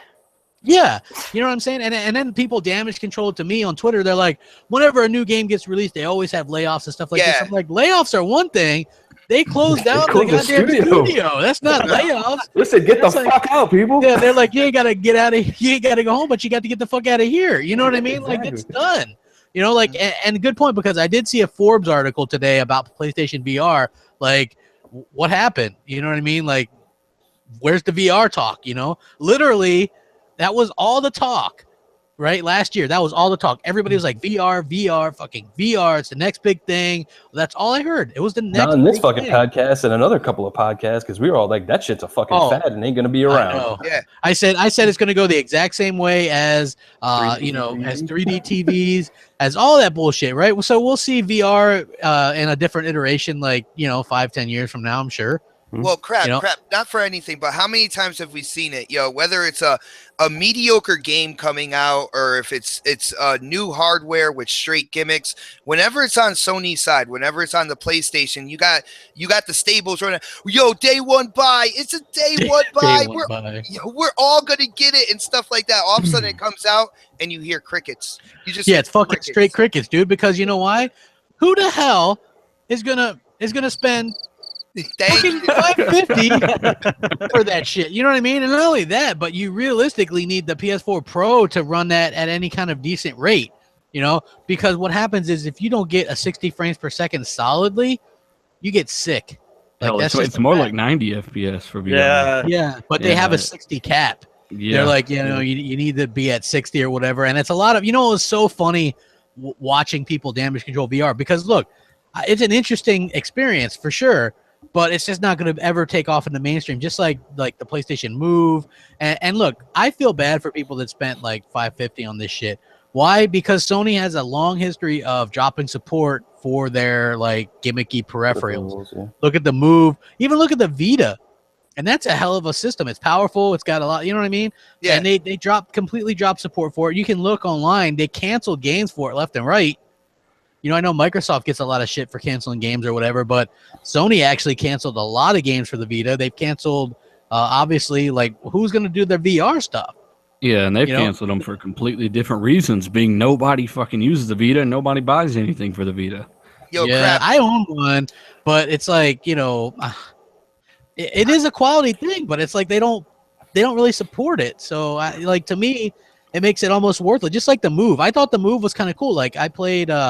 the hell is that damn game, Hellhammer? You know the one I'm talking about. Where you're I forget the name of it now. The puppeteer game or sorcery. Yeah, sorcery. That was actually a pretty good Move game, right? It's like a little platformer. You like do the little spells and shit. Like, remember they showed it off, and everybody's like, "Day one buy," and then 5,000 copies got sold or whatever. I bought a copy. I thought it was fun. I like that kind of stuff. Like I have a Wii and. I like the game. I have the fucking Kinect. I bought one on 360 day one, like an idiot. You know what I mean? Like, there's some interesting. That actually seems to kind of be the biggest problem with not even just Sony, just like all consoles. Once something releases, it's almost like everything just kind of drops off about it. Instead of like continuing to market it and promote it and, push it into people who haven't seen it yet, they tend to just drop it and they don't even actually reiterate it at all or bring it up to where, they keep it going. They don't keep it fresh in people's minds. They literally just expect that once it's out, it's supposed to sell. They really can't though, because like if you look at PSVR, like they literally said there's a bunch of fucking demos. They didn't have no killer app. And that's what I've been saying like the whole time. There's no fucking game out there that says, I want to put $400 down for a fucking VR headset or $600 for, the Vive, Oculus, whatever the fuck you want to get. There's no huge game that fucking says, buy me. And Phil actually said that himself, huh? Yeah. And that was extremely smart of Microsoft to say, all right, we got a box that's going to be VR capable and ready, but we're going to leave it up to third parties in the PC community to go ahead and get support over there. And I bet you it's going to have plenty of support because it should be pretty easy to port those types of things with UWP. But don't get me wrong, VR is going to be a thing, but like Crap said, it's going to take another 10 years before we get some kind of ultra lightweight, super high resolution display at a very good cost because there's nothing like it. Nothing else puts you in the game and can do the things that this technology can do. And I think that's the ultimate end goal. I'm getting on board with a dealer like for fucking VR and shit, dude. When a long time from now. Like holodeck shit, bro. Like I don't want no headset on. I just want to be like. That's why I say it's got to get to the point where you don't even notice you've got a headset. Exactly. In the game, it's going to be 15 years or so to me. That's what I'm saying. Yeah, right now it's still like that movie Gamer, where you just like step into a room and you literally like. If I could control a person like that, that would be not necessarily just actually control someone. But like you go into a room like that. If the world were like that, we wouldn't even need to buy gas. We just drink alcohol and barf it in the gas tank, right? I fucking teabagged him. I remember that movie. That was like, it reminded me of PlayStation Home. That scene where everybody's all dressed crazy and shit. Like I don't know. I was like, this is like PlayStation Home, dude. It's so weird. Everybody's such an asshole there. You know what I mean? So yeah, like to me, Phil said it, but like, look, a lot of people like not like put like to knock Phil, but he was honest. He's like, he's like VR feels like a bunch of gimmicky demos and stuff. He says it takes you out of the experience with the helmet and all the like wires and stuff too. So Microsoft was smart. Gears 4 didn't even sell a million. Gears 4 was confirmed to sell 1.3 million a month ago, and that was just physical. All right, another example of idiots that don't know what they're talking about. Yeah, they like to talk shit, right? Just like people tried to say that Halo 5 didn't sell to the point where Frank O'Connor had to come out on fucking social media and be like, yo, newsflash here, guys. Within 3 months, it was already over 5 million copies. Smacked the shit out of all these kids. Just dropped the mic right there and said, fuck you all. He should go back and be like, well, over 10 million now, and then just be like, that's it. You know what I mean? Because, everybody was like, man, Uncharted 4, 8.7 million. I'm like, dude, they were fucking giving those things away in McDonald's Happy Meals. Like, honestly, they were counting bundles and everything. It's like the only bundle, even look at it now, that you could get a PS4 Slim. I see it on Fat Kids Deals all the time. Which, like, I don't know, like, they just advertised 5 pounds of Starburst for like $20. Sure, you already bought on that, huh? I was like, I don't know. Oh, I did get my Battlefield collector's edition in today, though. How was it, man? Like, I haven't opened it yet. It came like right before the podcast time or whatever. So I was like, hell yeah, it's like a big old box. It was like on sale for like $29 or something. That's a good. Yeah, they just left it outside. I went outside, like tripped over it, almost fell. Yeah. I was like, what the hell is this doing? Well, However, has this habit of calling my collector's editions hobo editions, because he's like, ones like not like the ones that like the real like hardcore Xbox fans would get or whatever. Which I don't really think that's accurate. I'm a bit of a cheapskate, so I buy the shit when it's on sale. Like I bought the Doom one with the statue. That's pretty kick ass. I got this Battlefield one. That's pretty kick ass. I got Duke Nukem Forever. Come on. I don't see you with a single Xbox exclusive game collector's edition. Hey, Jerome Freedom. Let me know if you guys remember this too. He says PS3 cell processors helping to cure cancer. Laugh my ass off. Do you guys remember that? Do you guys remember that? Oh my god! I do. Like what you did was, you set your PS3 to what, folding cells or some shit, Hellhammer? Yeah, right? Folding at home, wasting power mode, doing nothing mode, basically. Yeah, doing nothing. I guess it was like it would like search for stuff to do or whatever. I don't know. It was like that was another one of like Sony's things. Like, hey, we're gonna let you use the other OS as well, and we all saw how that worked out, right? I mean, yeah. So I mean, somebody just said digital is not bigger than physical. Well, we can destroy that real quick because when Frank O'Connor confirmed 5 million digital for Halo 5 in 3 months, it was at 1.8 physical in that same 3 months. So it is not in America. In America, just in America alone. Yeah, so that's what I'm saying. It's not the law of the land anymore. I went completely digital in the last year. Got 200 games. So, I think, you know what? 90% digital. So. Well, I find when it comes to digital, most people prefer it just because, one, you don't have to leave your house to go and buy it from a store. Shut up. Sorry. I knew it. I knew someone had to say something. Like, really? That was a heavy one. It wasn't just like... It was not. Did she say hoose? That was a pretty bad hoose. Yeah, exactly. Okay, I don't say hoose. So nice try. You guys are just mean. But it's just easier because, especially switching between games, you don't have to actually, take the disc out, put it back in, hope that there's no updates. Yeah, we're a bunch of lazy ass gamers. That's right. It's simpler, especially, a lot of gamers are adults who are coming home from work and stuff like that.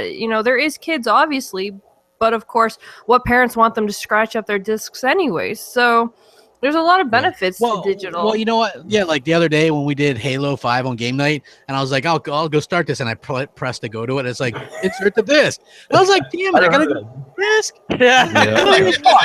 And another thing is too with backwards and forwards compatibility. You're essentially building Xbox's version of a Steam library, right? But you're on a console, obviously. So you'll have these games forever, and we know they're going to run better on Scorpio. So that's another incentive. We know 4K. Well, plus 4K Papa makes a really good Horizon, right? Horizon 3 is going to get support on Scorpio. All these games are going to get Scorpio patches and support, and the ones that don't with dynamic resolution will still run better. So it's like you might as well just keep them at this point, right? Go digital.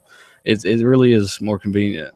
I've actually been switching games over to digital that I've had physical. So if you game share, because Hellhammer and I game share, and so it's like I still like physical to collect sometimes. Like what I'll do is if I see a physical game on sale or like 10 or 15 bucks down the road after I have a digital, I'll buy it. Yep. You know I what just mean? did that with Rise. Son of Yep. Rome.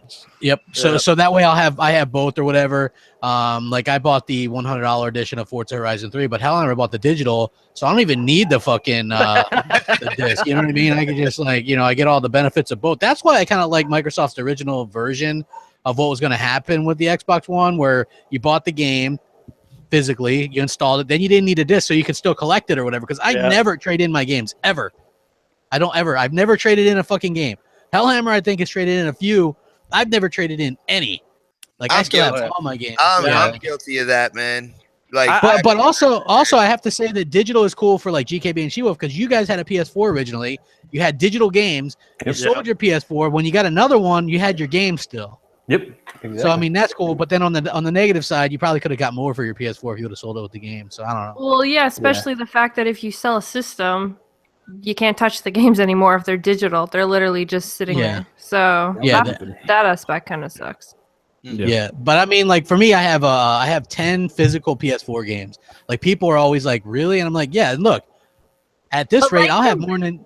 But like you mentioned, though, like you and Hellhammer Game Share, and you know me and GKB Game Share, digital for that it works perfectly because you're only really paying for one instead of having to pay for 2 copies. So at that point of it, you know, digital definitely works better. Sometimes I just buy I buy shit randomly. Like Hellhammer and me were like going back and forth on Watch Dogs too, right? We're like, well, if it's on sale, because I already have this huge backlog, and right, like I've totally like did a complete turnaround on buying like the remasters, like the BioShock stuff and the Batman stuff. I'm like, I'm gonna have that shit forever. I might as well just buy it now when it's remastered. You know what I mean? And on sale. So we were like, yeah, we both kind of wanted Watch Dogs 2, even though we haven't touched it yet, but it went on sale for like what, like $35 or something.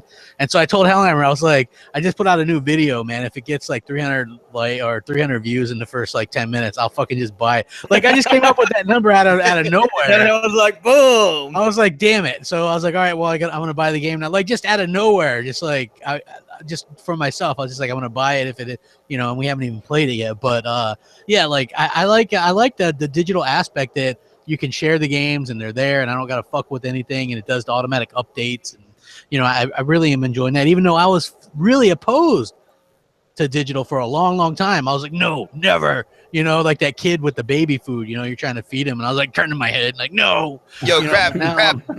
As we're talking about this, like I was thinking, you know who I was thinking about, right? Foxfire. And she was in the chat. She's like, I love my physical, but you guys make some great points. Are we gonna convert her at all? No, she'll never go to physical. She's all digital. Won't. But unless you buy her games for her, no, she's physical. Look, like for me, like I said, as the collector, I can still get both, like because you'll always see them. Even GameFly, like they'll sell the used physical for really cheap at certain points, right? Like you could get, like if I would have had Halo 5, if I would have bought that digitally, I've seen it as low as like $9.99 there before. You know what I mean? Just to have it. So like for me, I think that would be cool. But I want to move into the next topic, which is a lot of people are saying that Microsoft doesn't really release the games that they announce, like mostly because of that scale-bound bullshit. But according to the official statistics, almost 70% of the games, the AAA games they showed off at last E3, have already released, compared to only 27% for PS4. Let's discuss, because I think that this is a very cool topic to talk about, because everybody talks about, you know, oh, Microsoft, they canceled that one game. It's like they canceled the game. You know what I mean? Like, I get it. Like, I'm pissed off. Yeah, I wanted to play the game. Shit happens, but they've still released almost 70% of the games they showed off last E3 compared to 27%. That's a huge fucking difference. Hey, Crap, can I ask you a question real quick when it comes to games like releasing on time and stuff like that between PlayStation and Xbox? How many 360 titles were we waiting for to come to Xbox? Like, how many 360 titles were delayed and stuff like that? And my Xbox said that, you know, they're still coming, and like 8 to 10 years later were kind of released on the Xbox One. Was there any one of those? Well, no, not like that long. Like, yeah, you know what I mean? Yeah, it's like there was some games, like I remember Alan Wake having a pretty long, you know, kind of situation. My point right there is like people were waiting since the PS3 era for The Last Guardian, right? Yeah. And you had Sony shoving lies up their ass saying, "Oh yeah, no, it's still in development, it's still coming." When it comes out, all you get is like a graphical increase in the freaking animal's feathers, and everything else looks PS3. You know what I'm saying? Even Uncharted 4 was delayed like 5 times as well. Over 90% of Sony's exclusives have been delayed this generation. They're AAA games. Like even going early back, right? Like Drive Club was supposed to be a launch title that got delayed and then delayed again. Bloodborne that was delayed. The Order 1886 was delayed. Infamous was delayed. But I'll give them credit though. As long as they do delay them, they still release them. They do, but maybe you would question maybe they shouldn't. Yeah. You know what I mean? Like it's not like Drive Club was just like Hellhammer. How much time did you put in Drive Club? Yeah, Hellhammer. Oh, I played tons of Drive Club, dude. I was playing like at least 2 or 3 hours of that game. Man, that was exactly awesome like game. that game handled like shit, played like shit. It looked good, but it played shitty.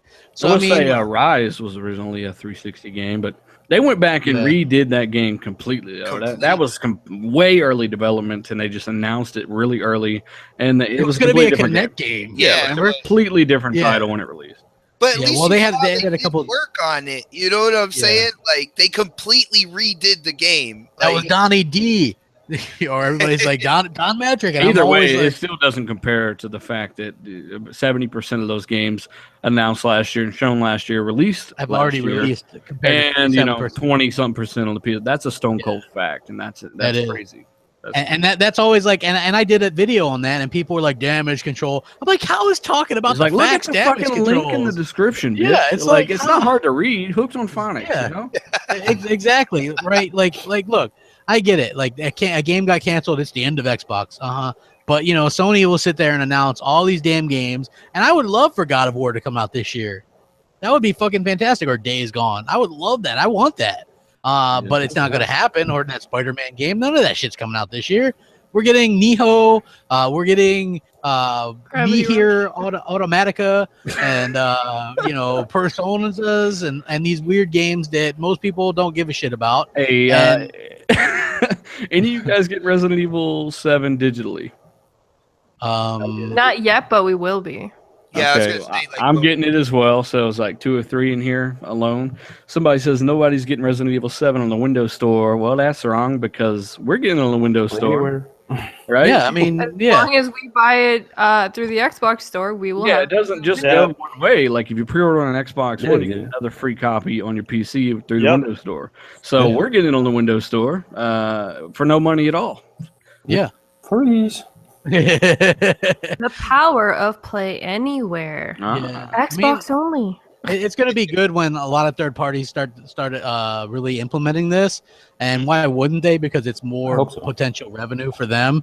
And I don't want to go like all crazy and be like, yeah, it's a win. Everybody's going to do it. We got to keep our expectations in check, but we really do hope everybody does do that. Well, it's a positive showing with Resident Evil 7 and the more and more that you see more third-party support, because we all know third-party support is important, right, guys? Yeah. I'm just saying. Yeah. Hey, guys, hit that like button. Hey, look over here. Yo, G got me. Almost up to 250, man, but I got over 400 watching, man. Let's hit that like button. Third-party support is great, but if it's a shit-ass third-party, no, I don't want it. Fuck that shit. You know what? You want third-party, but not shit-ass third-party. Got it. Okay, so a lot of people say Microsoft doesn't spend a lot of money on ads, and I kind of debunked this last year because I remember people going, "I never see any Xbox One ads," and I'm like, they're all over the place. They were number one with money spent. They spent $32 million alone in ads in December. Those NFL ones are so fucking funny. They're hilarious. I love them. You know what I mean? They're really, really good. They do a real good job with them. They like really pimp the fact out that they have Xbox Live, which is like superior and stuff like that. So yeah, like Microsoft outspent everybody in ad. And they're going to do that again this year. Obviously, they're going to have to push Scorpio and stuff like that. But I just thought that was... I just want to, talking about the ads, I actually just want to throw this out quickly. I'm sure not a lot of people actually caught on, but during Black Friday, if you actually watch like Target and Walmart and all of those, you actually saw people when they were buying consoles, they actually had the Xbox One. When Microsoft is paying for ads, that counts too. They are putting, like, as much as you think they're not doing it, these big companies like Walmart and Target and all that, they have these consoles shown in their ads, which are also counted as well, and people don't really click into that. Yeah. So again, like, over 32 million, that's huge. Like, people that say that Microsoft isn't doing ads, that's like debunked right there. Complete nonsense. Absolute nonsense. Strategic about it, right? Like, they're going to spend the money on ads when it's going to be beneficial to them. Like, during the holiday season, that makes absolutely freaking sense. They should spend a shit ton of money because they want a crap ton of people that are wanting to buy stuff to buy their product, right? Yeah, I mean, look, they sold over 1.5 million in December, so obviously having ads pays off. Absolutely. It was the biggest month. It was the biggest month in Xbox One history, even though they said Xbox One was done. Oh no, man! Xbox done. In the chat actually says that Gears of War 4 had a shitty story. What game did you play, buddy? He's the same guy bragging on Killzone Shadowfall story, right? Oh yeah, Killzone's the shit, man. And Knack was awesome, right? That story where like garbage goes over to this guy and makes him bigger. That probably had a fucking fantastic story, right? That is, crap. That is like the best description I have ever heard. Crap. Yeah, garbage. The guy fucking garbage goes over and he sucks up garbage and gets bigger. I mean, that's the story. Now they're doing that again, like Knack 2 coming at you. Like that. Somebody like had to take it. OG. Somebody just said PS3 sold more than Xbox 360. All people who played that. Oh my god, the PS3 got destroyed in software sales. So can we have a replay of that voice? Sorry, that's like a one-time thing. Seriously, PS3 sold more than Xbox 360, but got completely just destroyed when it came to software. It wasn't even funny. Yeah, it was like people had an average of like 8 360 games. Exactly. And that's what's free online on the PlayStation 3 and everything. Get the fuck out of here. Yeah, the only game that has free online, and then they're like that. The only time that people cheered, like I remember at E3, people were so pissed off at Microsoft that they actually cheer and like gloss over the fact that Sony's like, yeah, we're going to charge you for online now. And then people are just like, who cares? You had it's the same way Rise of the Tomb Raider's exclusive deal was bad for the industry, quote unquote. But Dark Souls, or what was that fucking that Dark Souls ripoff that Sony Bloodborne. That was great. Bloodborne was amazing. Street Fighter 5 was absolutely okay as well. Like that was cool. That was Bloodborne over there. Crazy. Well, no, like when Sony does stuff, it's perfectly fine. When Microsoft does stuff, they're the devil. So I mean, I guess we just gotta like kind of like put up with that fact or whatever. But did you guys see the new Xbox One UI update? Mikey Barra was teasing that. Holy crap! Like, look, really good. Yeah, Mikey Barra. Like they're like, we don't know if he tried to do this on purpose. That motherfucker did it on purpose. Hell yeah, that was strategic as fuck. I mean, he's showing it off, and I heard some pretty interesting stuff that he had to say about it. But it looks like it's finally going to be where Xbox fans will be happy, because if there's one thing that they're critical about, it's the UI. And you would figure that Microsoft, being Microsoft, would do a good job with the UI. So I was happy to see that it looks like this is going to be much more streamlined and much easier to use. Yeah, pretty much one button click, you're going to be bringing up the guide. You can get to your games and everything right there. That's fantastic. Instead of like, hitting it, going to the freaking home thing, then going over to games, and it's just it's just a weird thing, right? I mean, we're used to it by now. Like, it's whatever, but this would be much faster. Hey, there's this Red Hood guy. This dude, Common Logic. He's having trouble with it. If you saw Bloodborne, what game would you say that it takes after? That it borrowed a lot of its mechanics and game? Oh, holy shit! I'm a big Dark Souls dude. fan. Just shut the fuck up. Do us all a favor. Shut the fuck up, dude. I mean, it's literally developed by From Software, the guys that exactly, and that's not necessarily a bad thing. No, it's for it to be a ripoff, right? Which is borrowing most of its mechanics and ideas from previous titles. That is not a bad thing, and it's not a bad game. No one said that. Yeah, no. Yeah, no doubt. Crap. When it comes to this, the new menu guide and everything like that, one of the things I am most excited for is the DVR functionality, to be able to switch the time of your DVR and stuff. Because, you know, I use Upload Studio for my videos, and Yeah. I always have it set to 3 minutes. And if I wanted to change it as it is now, I have to go into settings and then go into preferences and then go into DVR. Like, I do have to kind of dig deep to go in there just to change the time. And now they're going to have it like right on my screen. You just hit the button once. I could change it from 1, 3, 5 minutes, 30 seconds, or whatever. Yeah, Xbox like spot on. That DVR shit is so deep into the menu. Jesus. Yeah. You got to go into it. It's like fucking jumping through hoops, especially if you're an idiot with that stuff like me. Like, I never past 30 seconds or whatever. Like, I tried. Like, and then it's like, oh, if you want to record 5 minutes, and you have to snap it and do this and like put your left foot in and pull it out. You actually like turned on the on-screen narrator.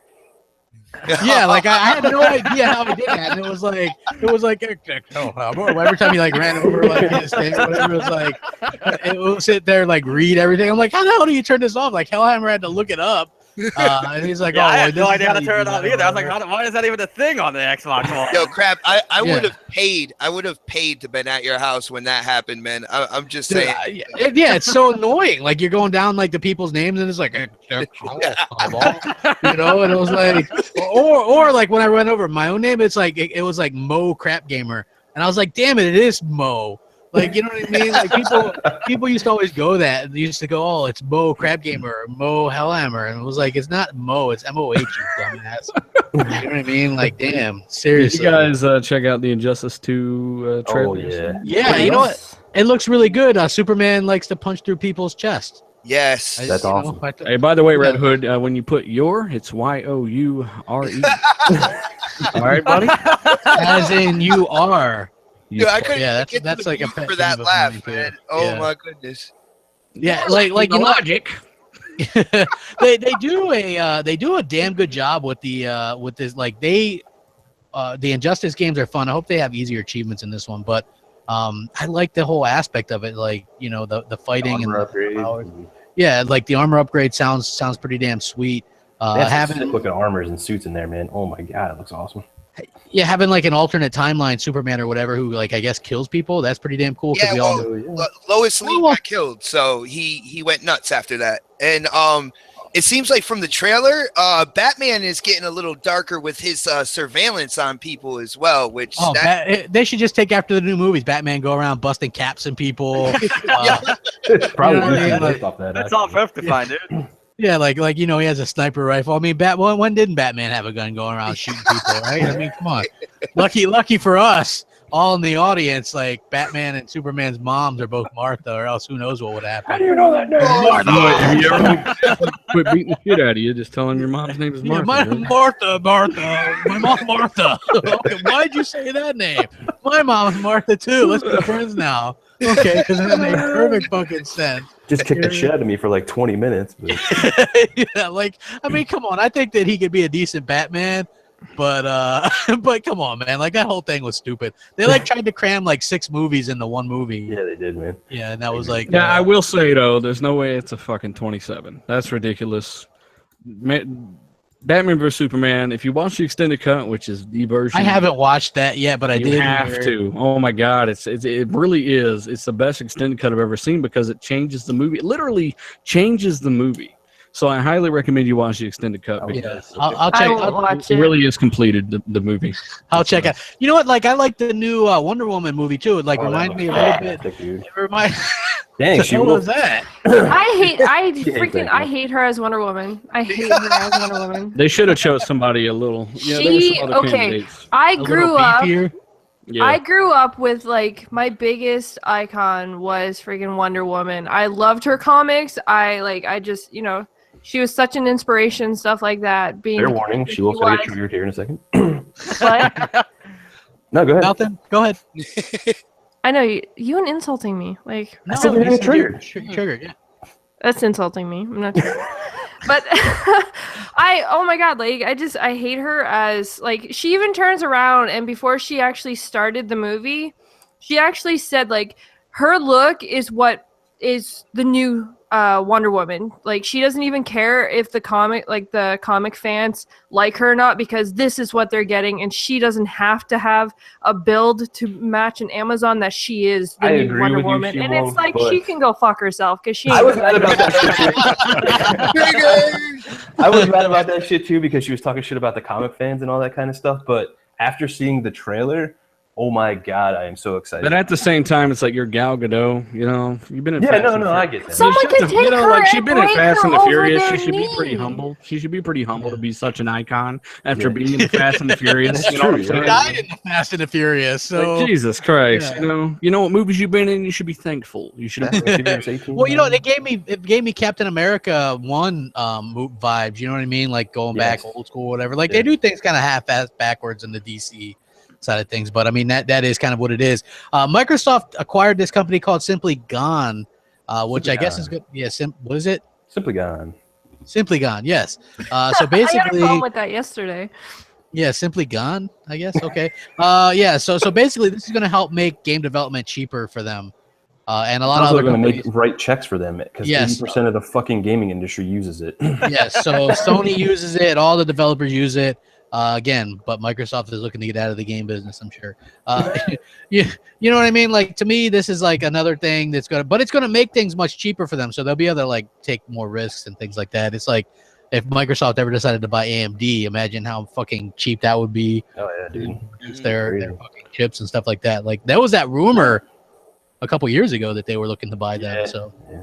But the Simply Gone thing is really cool, man, because like they're buying it for, you know, the creator update for that, you know, free 3D and all that kind of stuff. But definitely it's going to have implications. Yeah. In gaming and all that stuff, because 80%. Like you were like, you did your Randall Thor. Yeah, I was doing Rand there for a second. Specific. Well, for people that don't understand how it works, how the fuck does it work? Can somebody it pretty much takes, like, you know, you have like a 20,000 poly count like rock. It pretty much breaks it down to as low as it can, but still keep the geometry looking the same as it did with 20,000 polygons. So you're, you know, efficiently creating geometry. So it kind of just creates more system overhead for. It's 3D creation optimization. Is kind of how they put it in. Literally every game, like almost every major game that's come out has used it, right? Like The Witcher has used it. Yeah. I mean, just like a Bayonetta 2. You gotta mention that game. Paragon's using it. Yeah, Paragon. Far Cry 4. I mean, just everything is basically Mafia 3, Star Fox Zero. I mean, just basically like almost every game, almost every major game has used this technology. So, I mean, it's a good acquisition for Microsoft. Yeah, that's pretty damn cool in my opinion, and I do think that'll help in the long run with the expense that goes into creating these games. Like, I think this will help them tremendously in making some games and things like that. And we're like breezing through these topics. Call of Duty Vietnam. Images. Yeah, but it's just like you know, the Havoc engine and stuff that they bought too. Like, it's literally going to print them money, like constantly, just you know, revenue. Well, it shows you that they're serious about game development, and I guess who knows, they could even build their own engine or be working on that right now for all their titles. That'd be kind of dope too, actually. See, the awesome thing about the Havoc is not only is that just going to print them money because, you know, the developers out there will use the Havoc engine, but now first party uses the engine for free. Nothing. Free. You know what I'm saying? So that's cost on the game development just cut right off the top, right? That's a great point too, Xbot, because I was saying this on the console corner too, because we were talking about it as well, and I was like, you know, Microsoft has all these fantastic tools now, like Simply Gone and, you know, the Havoc engine. I really wish they would just grab up some of this young talent, start building some first-party studios, giving them these damn tools, and say, have a good time. Preach on, man. Like, I really hope Microsoft goes in on first party and develops more studios, man. Like I said, I think I said last week, I said it would be nice if Microsoft were just to come out at E3 and say, hey, we've got like 3 new first party studios working on some stuff. You know what I mean? Like, that to me would be awesome. You know, because I think people want to see that. It's like, you know, I still think you need some inventive first-party studios. Yeah, go ahead. Crap! Imagine if Xbox like goes over to Coalition, grabs a couple people from Coalition, makes them the head of a new studio, and they go back to Shanghai Nights and start bringing that again. Dude, yeah, you know, Shanghai Nights was a bad Jackie Chan movie. My bad, dude. But you know what I'm saying, man. Like, yeah, that, I know what you're saying, man. That'd be beautiful, yeah. Yeah, you know what? Like, yeah, for me, I'm all for the new IP, but again, I'm not for like 343 doing something besides Halo or Coalition something than Gears or Turn 10 something than Forza, because I buy Xboxes for those things. One of my big beefs with PlayStation is they don't do the franchises that they normally do. You know what I mean? Like the God of War. If that comes out in 2018, literally 5 years into the cycle, you know, like to me, that's ridiculous. Gran Turismo literally coming 4 years into the cycle. That's ridiculous. You know what I mean? Like Uncharted was announced at launch of the PlayStation 4, and that shit didn't even come out until a couple years, almost 3 years into the cycle. So to me, that's a little bit beyond ridiculous, and so that's one of my beefs with that. But yeah, I'm glad that Microsoft has done this or whatever. The Call of Duty Vietnam images, GKB, you're kind of a Call of Duty fan. To me, I got excited when I saw this. I did too, but it's real. No, they kind of debunked it already. It's kind of like Battlefield, some images from Battlefield and all that kind of stuff. People already picked it apart.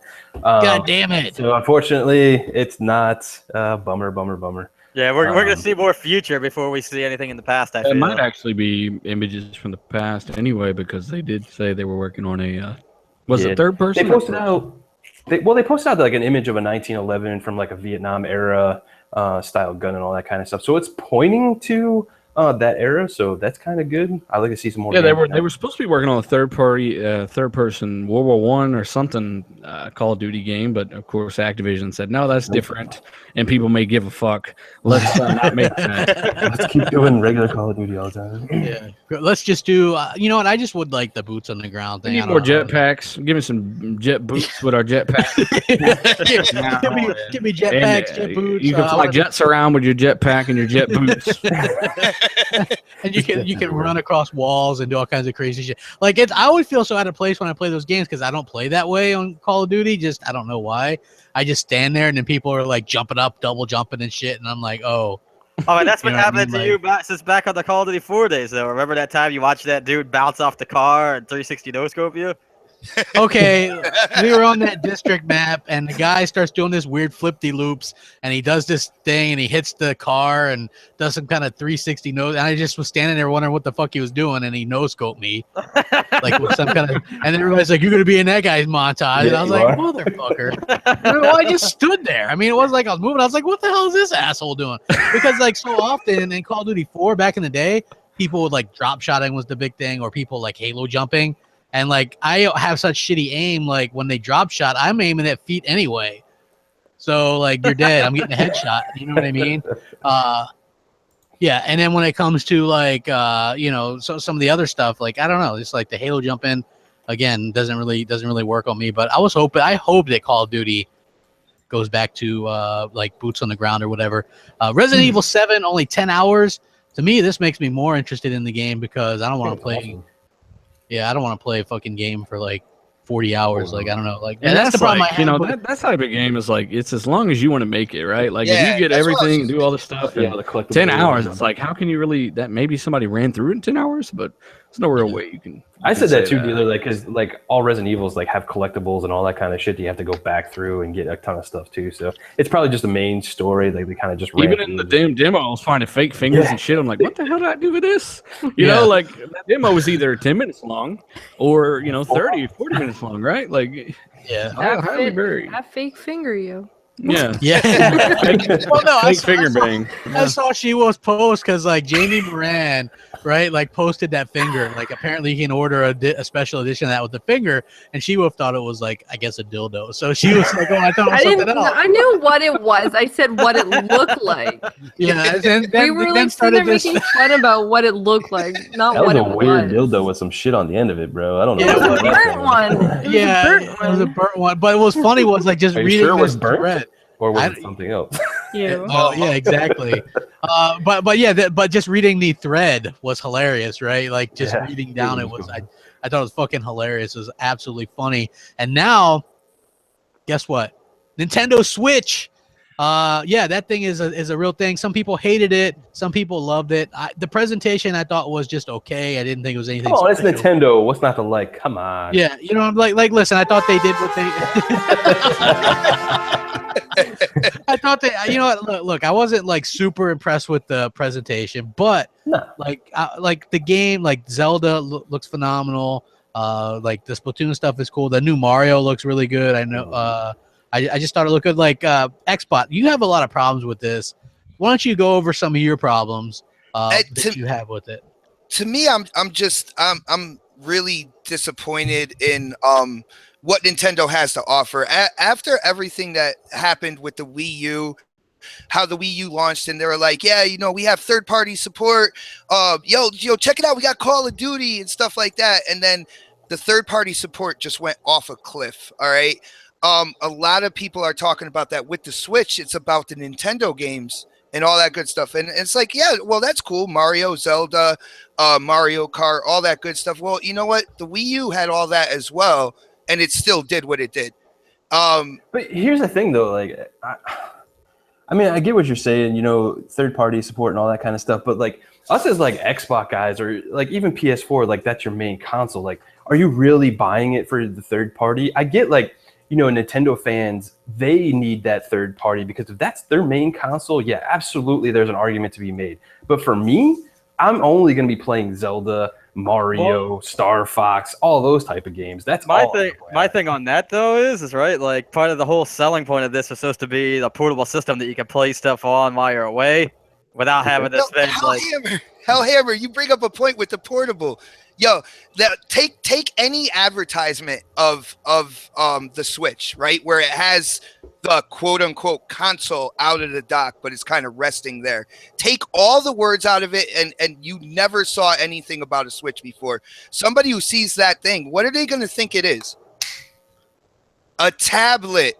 That's all they're going to think that shit is. Like, what is that? What makes that thing a console, man? I just don't understand that. Well, like. One of my biggest things is the marketing in this. Like they're really trying to hammer it home. It's a console that can be portable, and I think that's going to kind of backfire to them. Maybe not with you or with Crap, because I know you guys are excited. You have every right to be. I mean, it's your money. You spend it. I totally get your point. I want to see Nintendo succeed, and to succeed, they have to grab that bigger market as well. They have to grab the casuals. They got to what are they offering to the people that will only have like one console?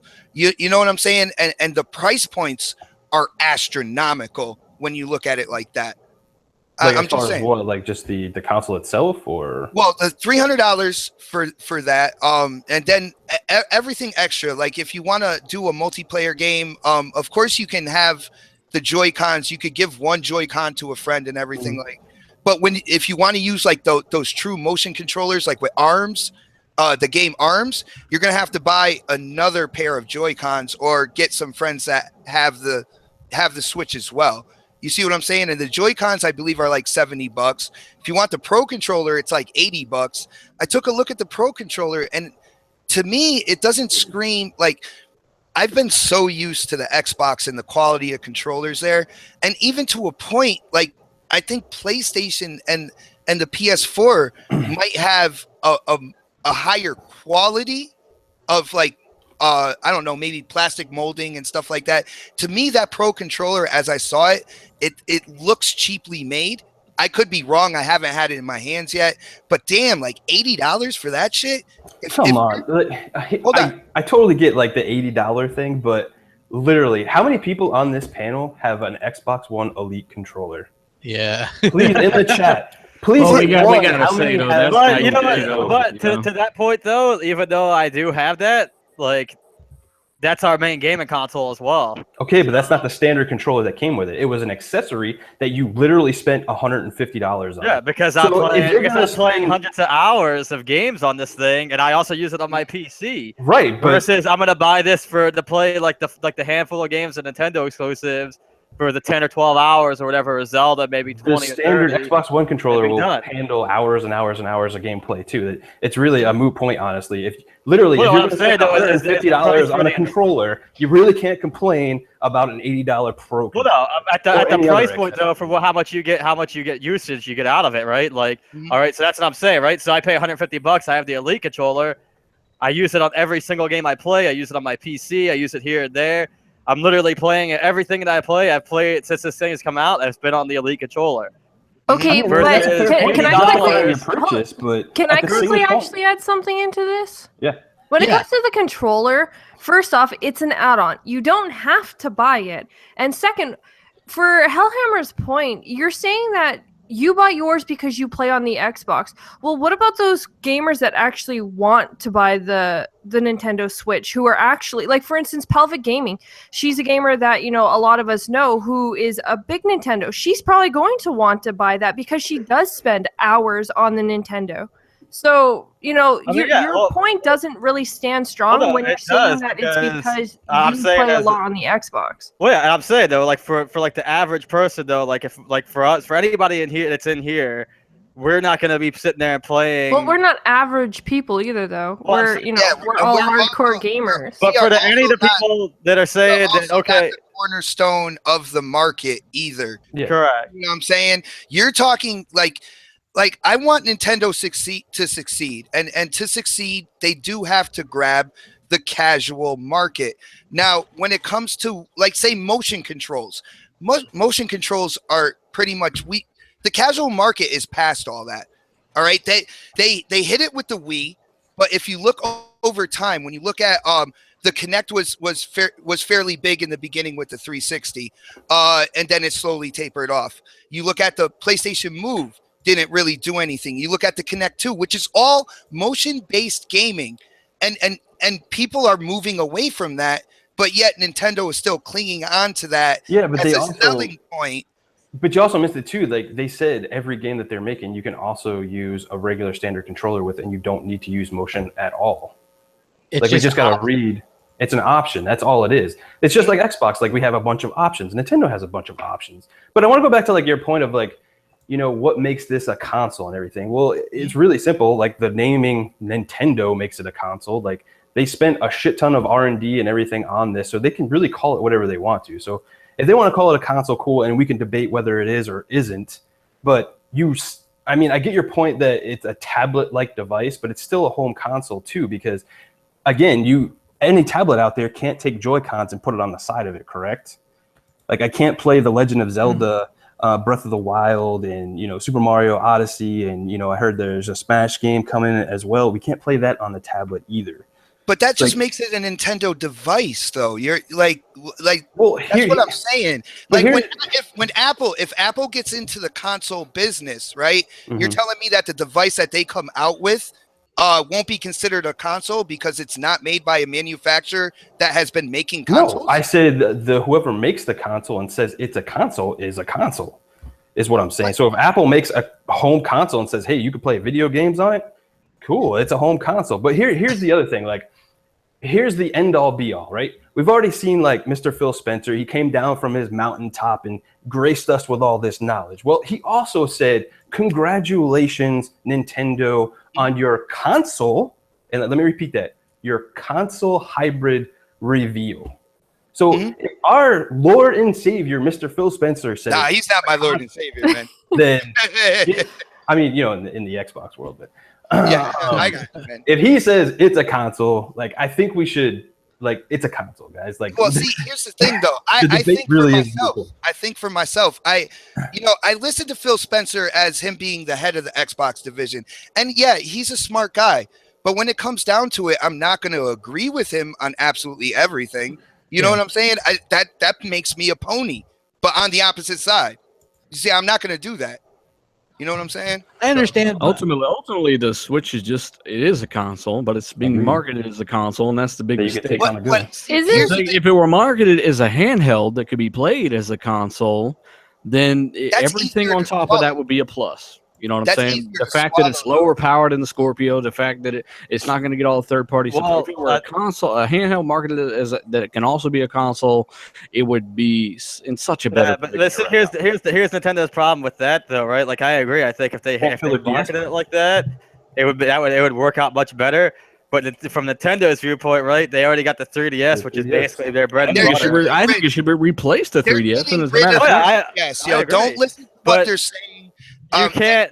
You Go ahead, Harry. Yeah, sorry, you can't really replace the 3DS with this though, because this thing only has like which is like on Zelda, like a 2.5 hour battery life. Yeah. Well, no, Well, it just has like a 2 to 6 hour battery life depending on the game you're Depending playing. on the Right, game, but yeah, but so- Legend of Zelda: Breath of the Wild, that was actually confirmed. I is think if they 2.5 hours. enabled some kind of emulation or some kind of compatibility with 3DS titles, that would accelerate this adoption. at Oh a yeah, I would ridiculous go. rate. I would go out and buy one. Yeah, who knows? That might be down the road. I mean, How much is a 3DS right now?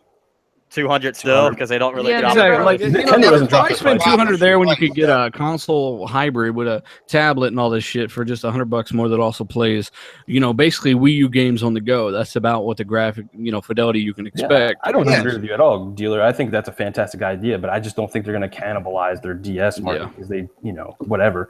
Maybe That's what down the brings in their road money. when if they're like, hey man, the Switch is catching on, let's kind of like start gearing towards that and start doing the emulation or whatever for 3DS games. I think that would be a fantastic idea. But the last thing I heard too, though, is I haven't actually verified it. I just seen a few posts here or there. Is it that the Switch doesn't have any support for like streaming apps, Netflix, Hulu, etc. Yeah, but that's YouTube. I mean, that's a new console. Like they'll come eventually. That's not a really big deal to me. Like they I like I don't think it's a they're new saying architecture coming and all down that the kind of line. stuff. I'm saying he's saying there's no support for it. They're not saying They said coming at down launch. the line. They said Yeah, at well, launch. yeah, you have to take it for as it is right now. yeah. That's it. But but that seems odd to me, right? Like the Wii U had Netflix at launch. Yeah. Well, Oh, let me say this real quick. Like, I have all the consoles. I've only ever used Netflix and YouTube and all this stuff on my Xbox One. Exactly. I've never used it on my PS4 or any. I've never used it on the Wii U. But you're going from that as an Xbox person, right? Versus like I know people who have just a Wii U and that's all they play on, right? So now all of a sudden, their choices are now they have to continue to switch back and forth between consoles. But you like the order to Wii. You use like it. the Switch. You think it's a good thing. You I think just it's don't all right. like that it's $50 more expensive than you would have liked. I don't think it's worth Well, that price price point- at that point, and price I don't think that new Mario game is worth a fuck. Well, guess what? Price point is a huge thing. Like I said, I think the wall here is like I said, I want to see Nintendo succeed. All right. So they have to grab the biggest market out there to do that. They did that at one point in time with the Wii. Not only that, like Next Gen said, they grabbed the non-gamers. You had grandparents buying the Wii just for when their grandkids came over and stuff like that. You had people who had Wiis in the house and they didn't even fucking know why. All right. That was a gift and a curse, though, bro, because people ended up with this fucking piece of shit Wii that nobody bought any real software for. The first-party titles did well, but nobody bought any real software for this thing. And then they basically alienated all of the hardcore gamers, and they could have spent that whole generation keeping up with online and all this other shit they could have spent their That's money me on. and you looking at it. But if you look at, I mean, like that's I most said, people. That's why bigger nobody bought market. the next Nintendo console, because it wasn't lightning in a bottle. That's as simple as it gets, man. Exactly. And with this one, I mean, I see it kind of going the same way. What I think is going to happen with Nintendo is I think that, not too far down the line, maybe within a year or two, you're going to start hearing rumors about the 3DS being discontinued. I think at the end, I'm going to make a bold statement here, guys. I think when it comes to the greatest handheld is going to be just yeah, because what they're going to do is they're going to streamline towards this more powerful handheld. All right, they're going to see what the sales are and stuff like that, but I think they want to take their hardware and go strictly portable. And but they already came out and stated that that's not going to happen. They literally said, no, we're not even touching our DS market. Well, you know what? Jeffrey Dahmer said he didn't eat people that first day. I'm saying. Well, I mean, Phil Spencer said he's not going to cancel games either, but Scalebound happened. Yeah, I mean, It happened. And you know, I mean, look, like that. I think we'd have to see how this thing sells at first. I think it's going to be all the pre-orders are gone. You can't even get the game. It's gonna sell well first 'cause it's got an hold on, Nintendo this is stamp the on it. first stage. This is the hardcore. All right, here's the thing, Xbox. This is the Crapgamer right all now. all the guys that were at that New York event, right? They were kind of down on it too. But like, if you start reading the articles like that came out today and probably tomorrow, they actually have a reimagining of it now, and they're like, Nintendo, it's almost feeling like it's a traditional console, like back to their traditional roots kind of thing. And it's not as gimmicky as people think it is. And it's actually a really good piece of hardware and not plasticky and all that kind of stuff. Those are all really good points for this kind of thing. The core piece of hardware does look good. That tablet looks good. All right. Everything else around it, the accessories around it, to me, they look a little shady. The Joy-Cons have a lot of technology in it, but I think at the end of the day, that technology isn't even going to be used really.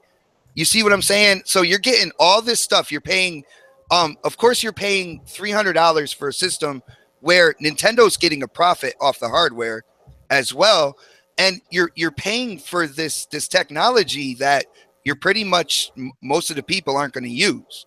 You see what I'm saying? But I mean, they've already come out and stated that, though. They said if you're not into motion controls, cool, we have a pro controller for you. There you go. Like, all right, so it's still a moot point. Like, if you don't want to use them, they're saying you don't have to. They're just giving you other options. Like, as gamers, that's what we want. We all want options, right? Yeah. It would be cool if they had a bundle with the pro controller instead, because you are paying more for that option. Yeah, you're paying a lot more for that option, right? I mean, look. Again, back to the $150 Elite controller. Well, the thing, though, the ultimate thing the Elite controller that pro controller does not is that it is hands down the best controller in the world. And if you look at its competition with Scuff, it's very similarly priced. Yeah. You know what I'm saying? They're not just charging that much for no reason. Here's the point that I was getting at, too, with the Elite controller versus a pro controller for the Switch, right?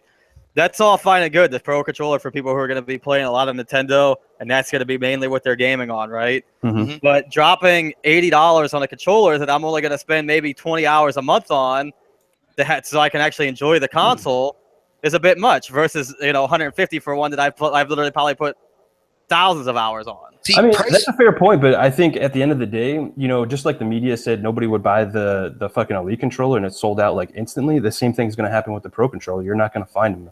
Like, it's just going to sell. Well, I mean, look, that's just, but look, that's the nature of Nintendo, right? Like when the Wii U came out, I had a hard time finding the Pro controller for that. Like, it's the nature of Nintendo, so they sell everything, but everybody they'll sell out for the first 6 months to a year in the beginning, and then it'll slow down. The Wii U sold out, so they don't produce enough stock. That's a fact. Yeah, no, they do that. They do that intentionally. Absolutely. I was able to pick up a Wii U. I didn't have one. I didn't have a Wii U pre-ordered. I camped out for a regular Wii. Yeah. That's not for me. That was for Hellhammer. That's one of your proudest moments. No, Hellhammer, right? Was that not a Christmas present for you that I camped out for? Right at launch, because he was pretty young back then. So you have to remember that was 2006. Mm-hmm. You told us you had to walk the people their car and you beat the shit out of them. Yeah, exactly. See, dealer already knows. So yeah, I did that, but like with the Wii U, I just went in and bought one, like no problem. So I don't foresee that happening with the Switch. They'll probably sell it, and I look forward to the day when the Switch makes the PS4 come in last place on the NPD, because there's going to be a time. Was that going to be March? When Scorpio comes out around holiday as well. That there's going to be Xbox One, Switch, and then PS4, and I think that's going to be funny as hell. Yeah. Crap, what I'm looking at here, like when I saw the Nintendo presentation, like I think everybody on the panel will agree that presentation was Japan. You know what I'm saying? It was kind of a mild, but for the Japanese, for their homeland, for their culture, it was a good presentation. It seems like, with the whole portability and everything like that, that's a fairly big Japanese thing. It's kind of curving off. It's kind of curving down now. But it's still a thing in Japan. Now, the interesting thing to me is if you're a Nintendo fan and you're into the Switch, I never tell people, what to do with their money. Yeah, go ahead, have fun. Like I want to see a gamer have fun. You know what I'm saying? But the interesting thing is once the Switch comes out and then Scorpio later this year and on the Western side, it's a big power thing and stuff like that. It's going to be real interesting to see where Sony is going to fit in the middle of this, because I think Nintendo will get Japan. You know what I'm saying? I think this is. I think Sony's going to have like a tough year, not in like sales or anything. They're going to do fine in sales, like they do every month. It's fine like that. But I think like the Switch and with Scorpio and stuff, they're just going to be pushed off to the side, because anytime like new tech like this comes out, man, they just take the front and center. Yeah, that's just how it is, man. That was an interesting press conference, all right. Seeing Todd Howard's pasty ass up there talking about Skyrim. Skyrim. I was so Also, annoyed with I had the a whole question for snapping thing. GKB real quick. Since you're thinking about getting a Switch, right? He has one pre-ordered. How do you feel about paying to play online this fall? Yeah, like I did a vlog on this whole thing, and I think that was like the weakest part. I watched that, man. That in the launch lineup was a concern for you as well. Yeah, absolutely, it was which like I the weakest point. definitely agree with, man. Oh my goodness. And like, isn't there like a monthly thing where basically they release a game every month, but you're basically paying to rent that title? Like after that month, it disappears. They're not doing you don't get to play it anymore. Yeah. I mean, I'm not gonna defend any of that. I mean, it's like, what kind of crack are you smoking? Or that you have to chat through your app on your phone, or and probably like, Windows what I thought was Phone. cool about like the monthly thing is all those NES and Super NES games are going to be like multiplayer online. You know how they're usually like just couch co-op on those games. They didn't have like internet back then or anything worthwhile anyway. So they added like this online mode where you can, 2-player like Super Mario or whatever, for instance. I thought that was pretty cool and interesting. Overall, I like the bullshit though. Overall, I like the Switch. I think the price point came in. Yeah, but even though you could argue it's a very little amount, like a little bit too high. Nintendo's gonna make money on that shit though, man. Like, I understand that. I understand that. Just for me personally, there's already a bunch of stuff that I have to buy this year, so that extra 50 that's a fair point. Makes a big difference. I don't think they deserve to make money off their hardware with this thing right now. With everything that happened with their previous set of hardware, the stuff that they told their consumers that they were getting that they didn't get, I don't think they deserve to make a profit on their hardware. I mean, look, they had a really shit way of explaining the Wii U. They didn't even show the console at the reveal. Yeah, well, that's because that was also really shit that they just used the Wii name and just added the U, because so many people just thought it was just an add-on you bought for your Wii. Like they literally thought you just bought the tablet. And the reason they used the Wii name is because the Wii did so well. And guys, guys, it came back to bite them in the ass. Guys, another thing here, I see kind of like Nintendo and kind of like pro Nintendo people trying to play it safe here. All right, I am not calling this thing a console. All right, but when the company is calling it a console, and when it's kind of like pro consumer base is calling it a console, but yet they're saying they're not competing with the other consoles. When you use that word in the industry, it automatically puts you in competition with the other consoles. You see what I'm saying? I know what you're saying, but I don't think that. I don't think they're Nintendo. Yeah, I don't think Nintendo is going, hey, let's go after Nintendo hasn't been a competition for the other. I mean, do we even want do we want like a Switch with like 6 teraflops? Like, let's be real here. Like, look at Nintendo's IPs. Like, they're very stylized, very colorful. They don't need that kind of power to do the thing. Well, the third parties do. Yeah, the third parties do for sure. Like, but I mean, you're getting FIFA, you're getting NBA 2K18, like you're getting sports games and stuff. Like, it's got to start somewhere. I don't know. My main issue is that I think that I like the Switch. I'm not going to be buying one at launch now, just out of principle for the pricing. I'm probably going to pick one. The only game, also out of all the games that they've announced, the only game that really interests me is the Zelda game. And I don't know what your problem is with that Mario game. That Mario game looks sick. That Mario game looks garbage. It looks like Sonic Adventure 1 with HD graphics. You know, when it comes to the Mario game, I have to say, like, you have to go with the track record here. And the Mario track record has been absolutely phenomenal. So it doesn't have to necessarily look the best. But Mario, he withstood the test of time. He forged all the way through, and they always come out with a quality game. Yeah. What I'm gonna say is part of what makes these games sell so well and do so well with people is basically just that you do have a lot of nostalgia. So the way that these games are designed, the art direction, and that sort of thing is what draws people in, right? Like there's not a time that I don't see like a Mario game like played somewhere. I see a video or something. I'm like, man, I'm gonna go play some Mario 64. Or I'm gonna go play some Mario Sunshine or whatever. Right? People that love JRPGs, man, you're gonna fucking love the Switch because it's gonna have a shit ton like every Nintendo console. How big of a consumer base is that really, though? I mean, just look at the JRPGs that have been out on other consoles and how it'll help it in Japan. Like if you look at it, like Xbox is dead in Japan, but this thing should do well there and here and other places. You know what I mean? Like I think it'll do well. Here's the thing. Like for as you know, I own all the consoles. I own the Switch. I own the Scorpio. I have Horizon Zero Dawn pre-ordered on PS4, and I already have more Switch games pre-ordered than I do PS4. So I mean that says a lot because I play.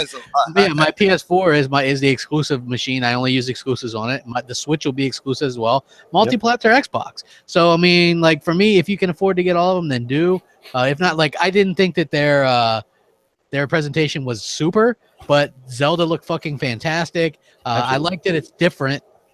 You know stupid that is coming to the Wii U. Yeah, though. actually, I was just gonna make that point, right? Like Nintendo wants to sell these things, right? But they're literally it's coming out on the Wii U. Yeah, that's right. And the Wii U. On the Wii U. I wouldn't. See, that's my biggest issue when it comes to the whole Switch is one. I do think it looks good, but at the same time, I actually was really excited for the Wii U when it first came to marketing and everything like that. Me too, actually. I actually got it fairly when it first released and stuff like that, and I was disappointed. I was super disappointed because the main reason I wanted it was so that if someone wanted the TV, I could use it on the actual pad itself, and it didn't have that feature on the games that I wanted. And like a couple games had that feature. It sucked. Well, yeah, the majority of they actually stated that that's what people on the Switch is going to be on there. All the games will play on it. But that's true. But at the same time, though, I'm just worried that the features that they are promising are not all going to actually work when they're supposed to work with the games that they're saying they're supposed to work with. And that's my biggest issue and my biggest concern when it comes to the Switch is only because of the fact that Nintendo does like to focus, yes, on majority of, you know, what they're trying to bring their gamers and the content that they're trying to bring. But at the same time, they tend to rush things a little bit without actually fully committing to what they're trying to focus on. That's kind of what I said too. I was like, you know, they got a new president and all that kind of stuff now. It seemed like a lot of stuff was like thrown in there at the last minute. Like maybe even the online wasn't even like a thought until like a couple of months ago, because that's how it felt like to me. It looked like they just threw it together, right? I mean, look, at the end of the day, I'm gonna buy one and I'm gonna enjoy Zelda when it comes out. You know, but I'm gonna be buying it probably around the end of the year. So after I get the Scorpio out of the way, I really don't think. Like I said, when it launches, you're gonna have the GKBs, you're gonna have the Craps, you're gonna have like hardcore multi-console owners like picking it up. I'm not saying that it's gonna fail right out the gate. I don't think it has legs, though. I think at the end of the day, you have to grab that bigger market. That bigger market, like not for anything, but 10 million in the first year. Lock it in. But can I actually throw this out to everybody? My biggest thing is when, say, a parent or a grandparent walks into a gaming store and they look at these consoles and they look at what their child is playing most of the time, whether it's a tablet or whether it's a mobile phone.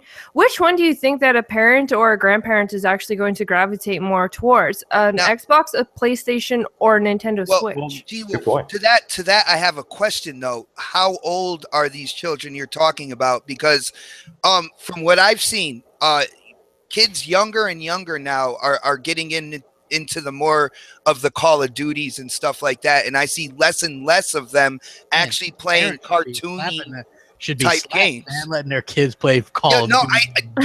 Dude, it's gaming is also a reflection. It's true. Here's the thing, though, like, you know what I'm saying? But a parent's not going to actually know. Like, there's a lot of casual people who are not actually going to know the exact extent of the base games that are released on this system.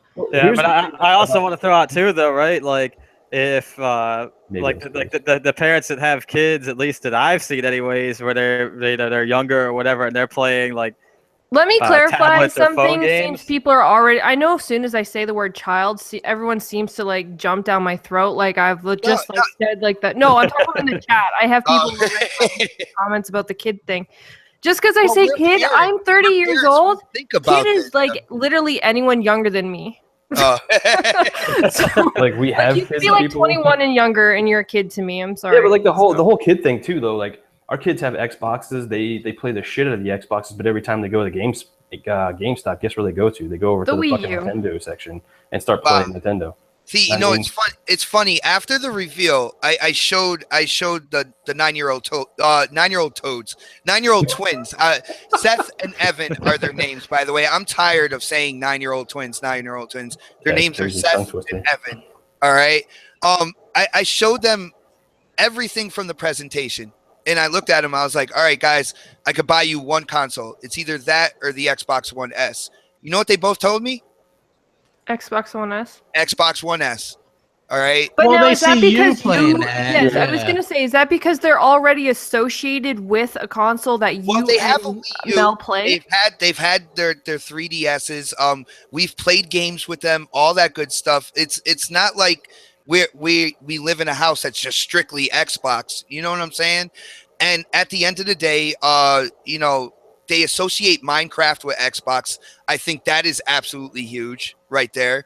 That's something that, you know, a lot of kids, when you ask them about a game, Minecraft is going to be on this system? It is. It's already It is. confirmed. It's already confirmed. Oh, it's been okay. It has been confirmed. So so there's an even more. Hello, the kids can take it with them now when they leave. Yeah, That'd and be dope. well, that's another thing, man. Not for anything. The 9-year-olds, I'm not saying they're not well behaved and all that good stuff. They're 9 years old, and I would not trust them holding the actual $300 thing in their hand and taking it out with them. Me personally, I wouldn't do that. No, that's my biggest concern. All right, you know your kids better than I anyone, protect the shit out of the Wii U pad controller, just because I know if that sucker breaks, and we use it like when You were never able to buy a new one, even though they were like, "You're going to be able to buy a new one." Yeah, right. Yeah. So what did they do? They're like, took go on the eBay pad and buy controller, one. That's how you get your new one. And they made that the system. They took the pad controller and they made it the system. Now I understand portability and all that good stuff, but it doesn't make me feel any better as a parent. And I mean, that's a good point too, right? Like $300 is quite a bit. And again, and this isn't something like, you know, again, you could argue that too. You could say that there's a lot of kids out there who are 9, 10, whatever, that have, say, like iPads and that sort of thing, which are much more expensive. Difference is, though, a lot of those tablets and those sort of thing, if you're smart anyways, have some sort of insurance on them. So if they break, you're paying, you know, $50, $60 deductible, and you're getting it replaced, or $100 at most. GameStop, get that insurance. GameStop. Definitely get, for people who are buying, definitely get that insurance, because another thing my boy Don pointed out, he started looking for accessories.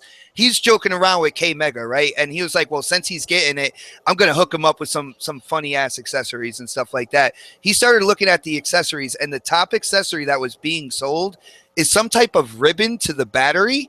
Like it's an internal part that like once manufacturers start putting those up there as like the first things to buy or whatever, there might also be a problem with that ribbon with the battery as well. I'm not saying there is. I don't know what the hell that is. I don't. You know the Don. Definitely talk to him about it, because he knows more about it than I do. But he was pointing that out. He was like, an internal part is like the number one accessory. You mean the ribbon cable that goes to the battery to the board, kind of? Or I think that's probably what it is. We were playing Halo, man. I was like half listening. You know what I'm saying? But you know the Don. You could definitely hit him up either DM or on Xbox Live and ask him exactly what that was. So you have a better idea as well. My final thoughts on the Switch is, like, I think it's too early to, like, the sky is falling for Nintendo and all that kind of stuff. We still need to see third-party support. I agree. I think their online's a mess right now. There's said more to come, so we'll have to wait and see, like, right now. But I think initially they're selling out. It looks good. I'm excited for Zelda and Mario, and even that ARMS game I think looks fantastic. I think that's like a cool little fighter. That game looks like it's going to be like I'd run out of breath really easily. Just I don't know, man.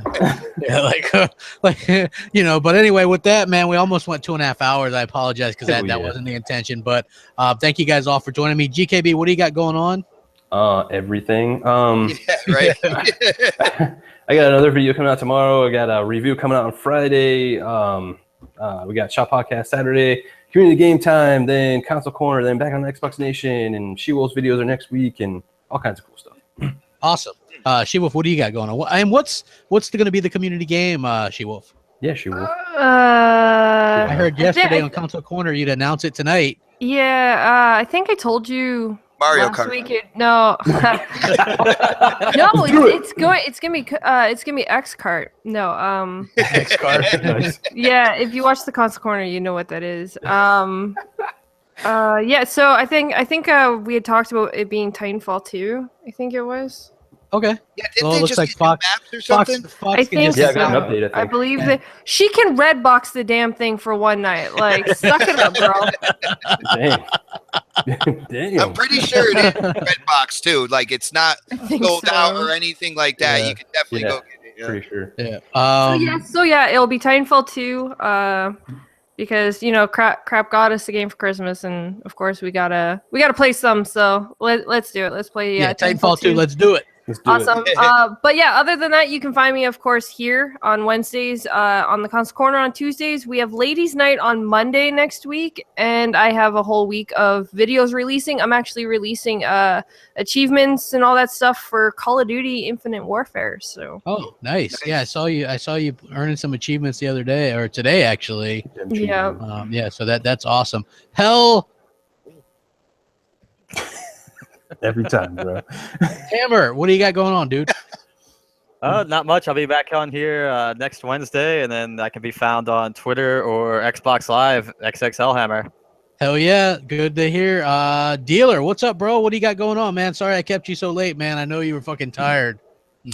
No, man, it's fine. Nintendo Switch shit's like the conversation equivalent to a fucking Ambien, though, man. Hey, you know what? I saved it for last, right? Like I kept it out of prime time. I mean, don't get me wrong. I don't. You know that butterfly think coming the- through. He's like, Yeah. Yeah. I don't really cover Nintendo stuff that much, but I thought the Switch was something that a lot of people had different opinions. I covered a on, little so- bit too yesterday on Beast Fire as well, just because I normally don't, and I don't want the console to fail in any way. I wish them the best, and I get it. They got some of the most powerful IPs, if not the most powerful IPs on the planet.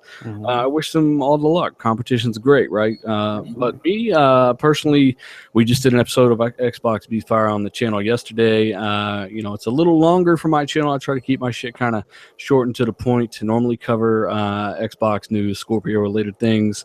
But yeah, drop by there, finger bang that subscribe button, and say hi. Exactly. Make sure you guys hit the bell like when you subscribe to these people so that you get the updates. Like YouTube is weird. Like if you don't hit the bell, you don't get every notification, every video. It's just occasional videos. Yeah, because they got it used like to- recommended now for some reason instead of just full on subscriber feeds. So. It's because too many people complained about getting too many emails and crap about it, so they made it optional. I mean, it doesn't really matter That's because always like been an S setting in their options they could turn off. They should just not enable it by default. That's all. Yeah. well, They- when they you get could've used to went a the bell different thing, route. they're gonna change it anyway, and it's gonna be some freaking other thing that you're gonna have to do. So it's whatever. Yeah. Exactly. And we got Xbot, man. Thanks for joining us. What do you got going on? oh, dude, man, I'm doing like the world tour today. A couple days ago, I was already. I mean, this week. My bad. A couple days ago, I was already. I did a live stream with Next Gen. Of course, I was on Xbox Nation today. Friday, I'm going to be on the Quest podcast. Saturday, 6 p.m. is the next podcast, and we have a really big show. We have a big surprise for people who come and watch that. So stay tuned, like on Twitter, at Xbot448, because I'm kind of teasing what's going on there. And I got a new gig, crap. I don't know. Sunday prime time. I will be on BGST, man. Oh yeah, congratulations, dude. Like that was like pretty big news. I mean, we're just like, yeah, let's Dude, as let's soon go as you ahead tweeted that, my cell phone melted from Twitter. I will let you know. I was like, holy shit. Not only that, 2 minutes after your tweet, somebody was already in my Facebook. I'll just put that out there as well, man. I said, hey man, watch out because you'll get it. But thank everybody for joining us, man. We had like 450 at one point watching, and that's always awesome on a Wednesday night, no less. Yeah. Oh, can I you quickly throw something out? Yeah, go ahead. Okay. Also tomorrow, me and Fox are gonna be doing a dual stream. So if anyone And has, I saw the overlay for it. It looks pretty cool. yeah, if anyone's been watching them you can find them on her channel, her YouTube channel. A lot of people say they're hilarious, so come and check it out. It'll be It is. It is funny. And thank you guys all for watching. Make sure you guys subscribe to all these people and keep it game and keep it Xbox, y'all. We'll catch you guys next time.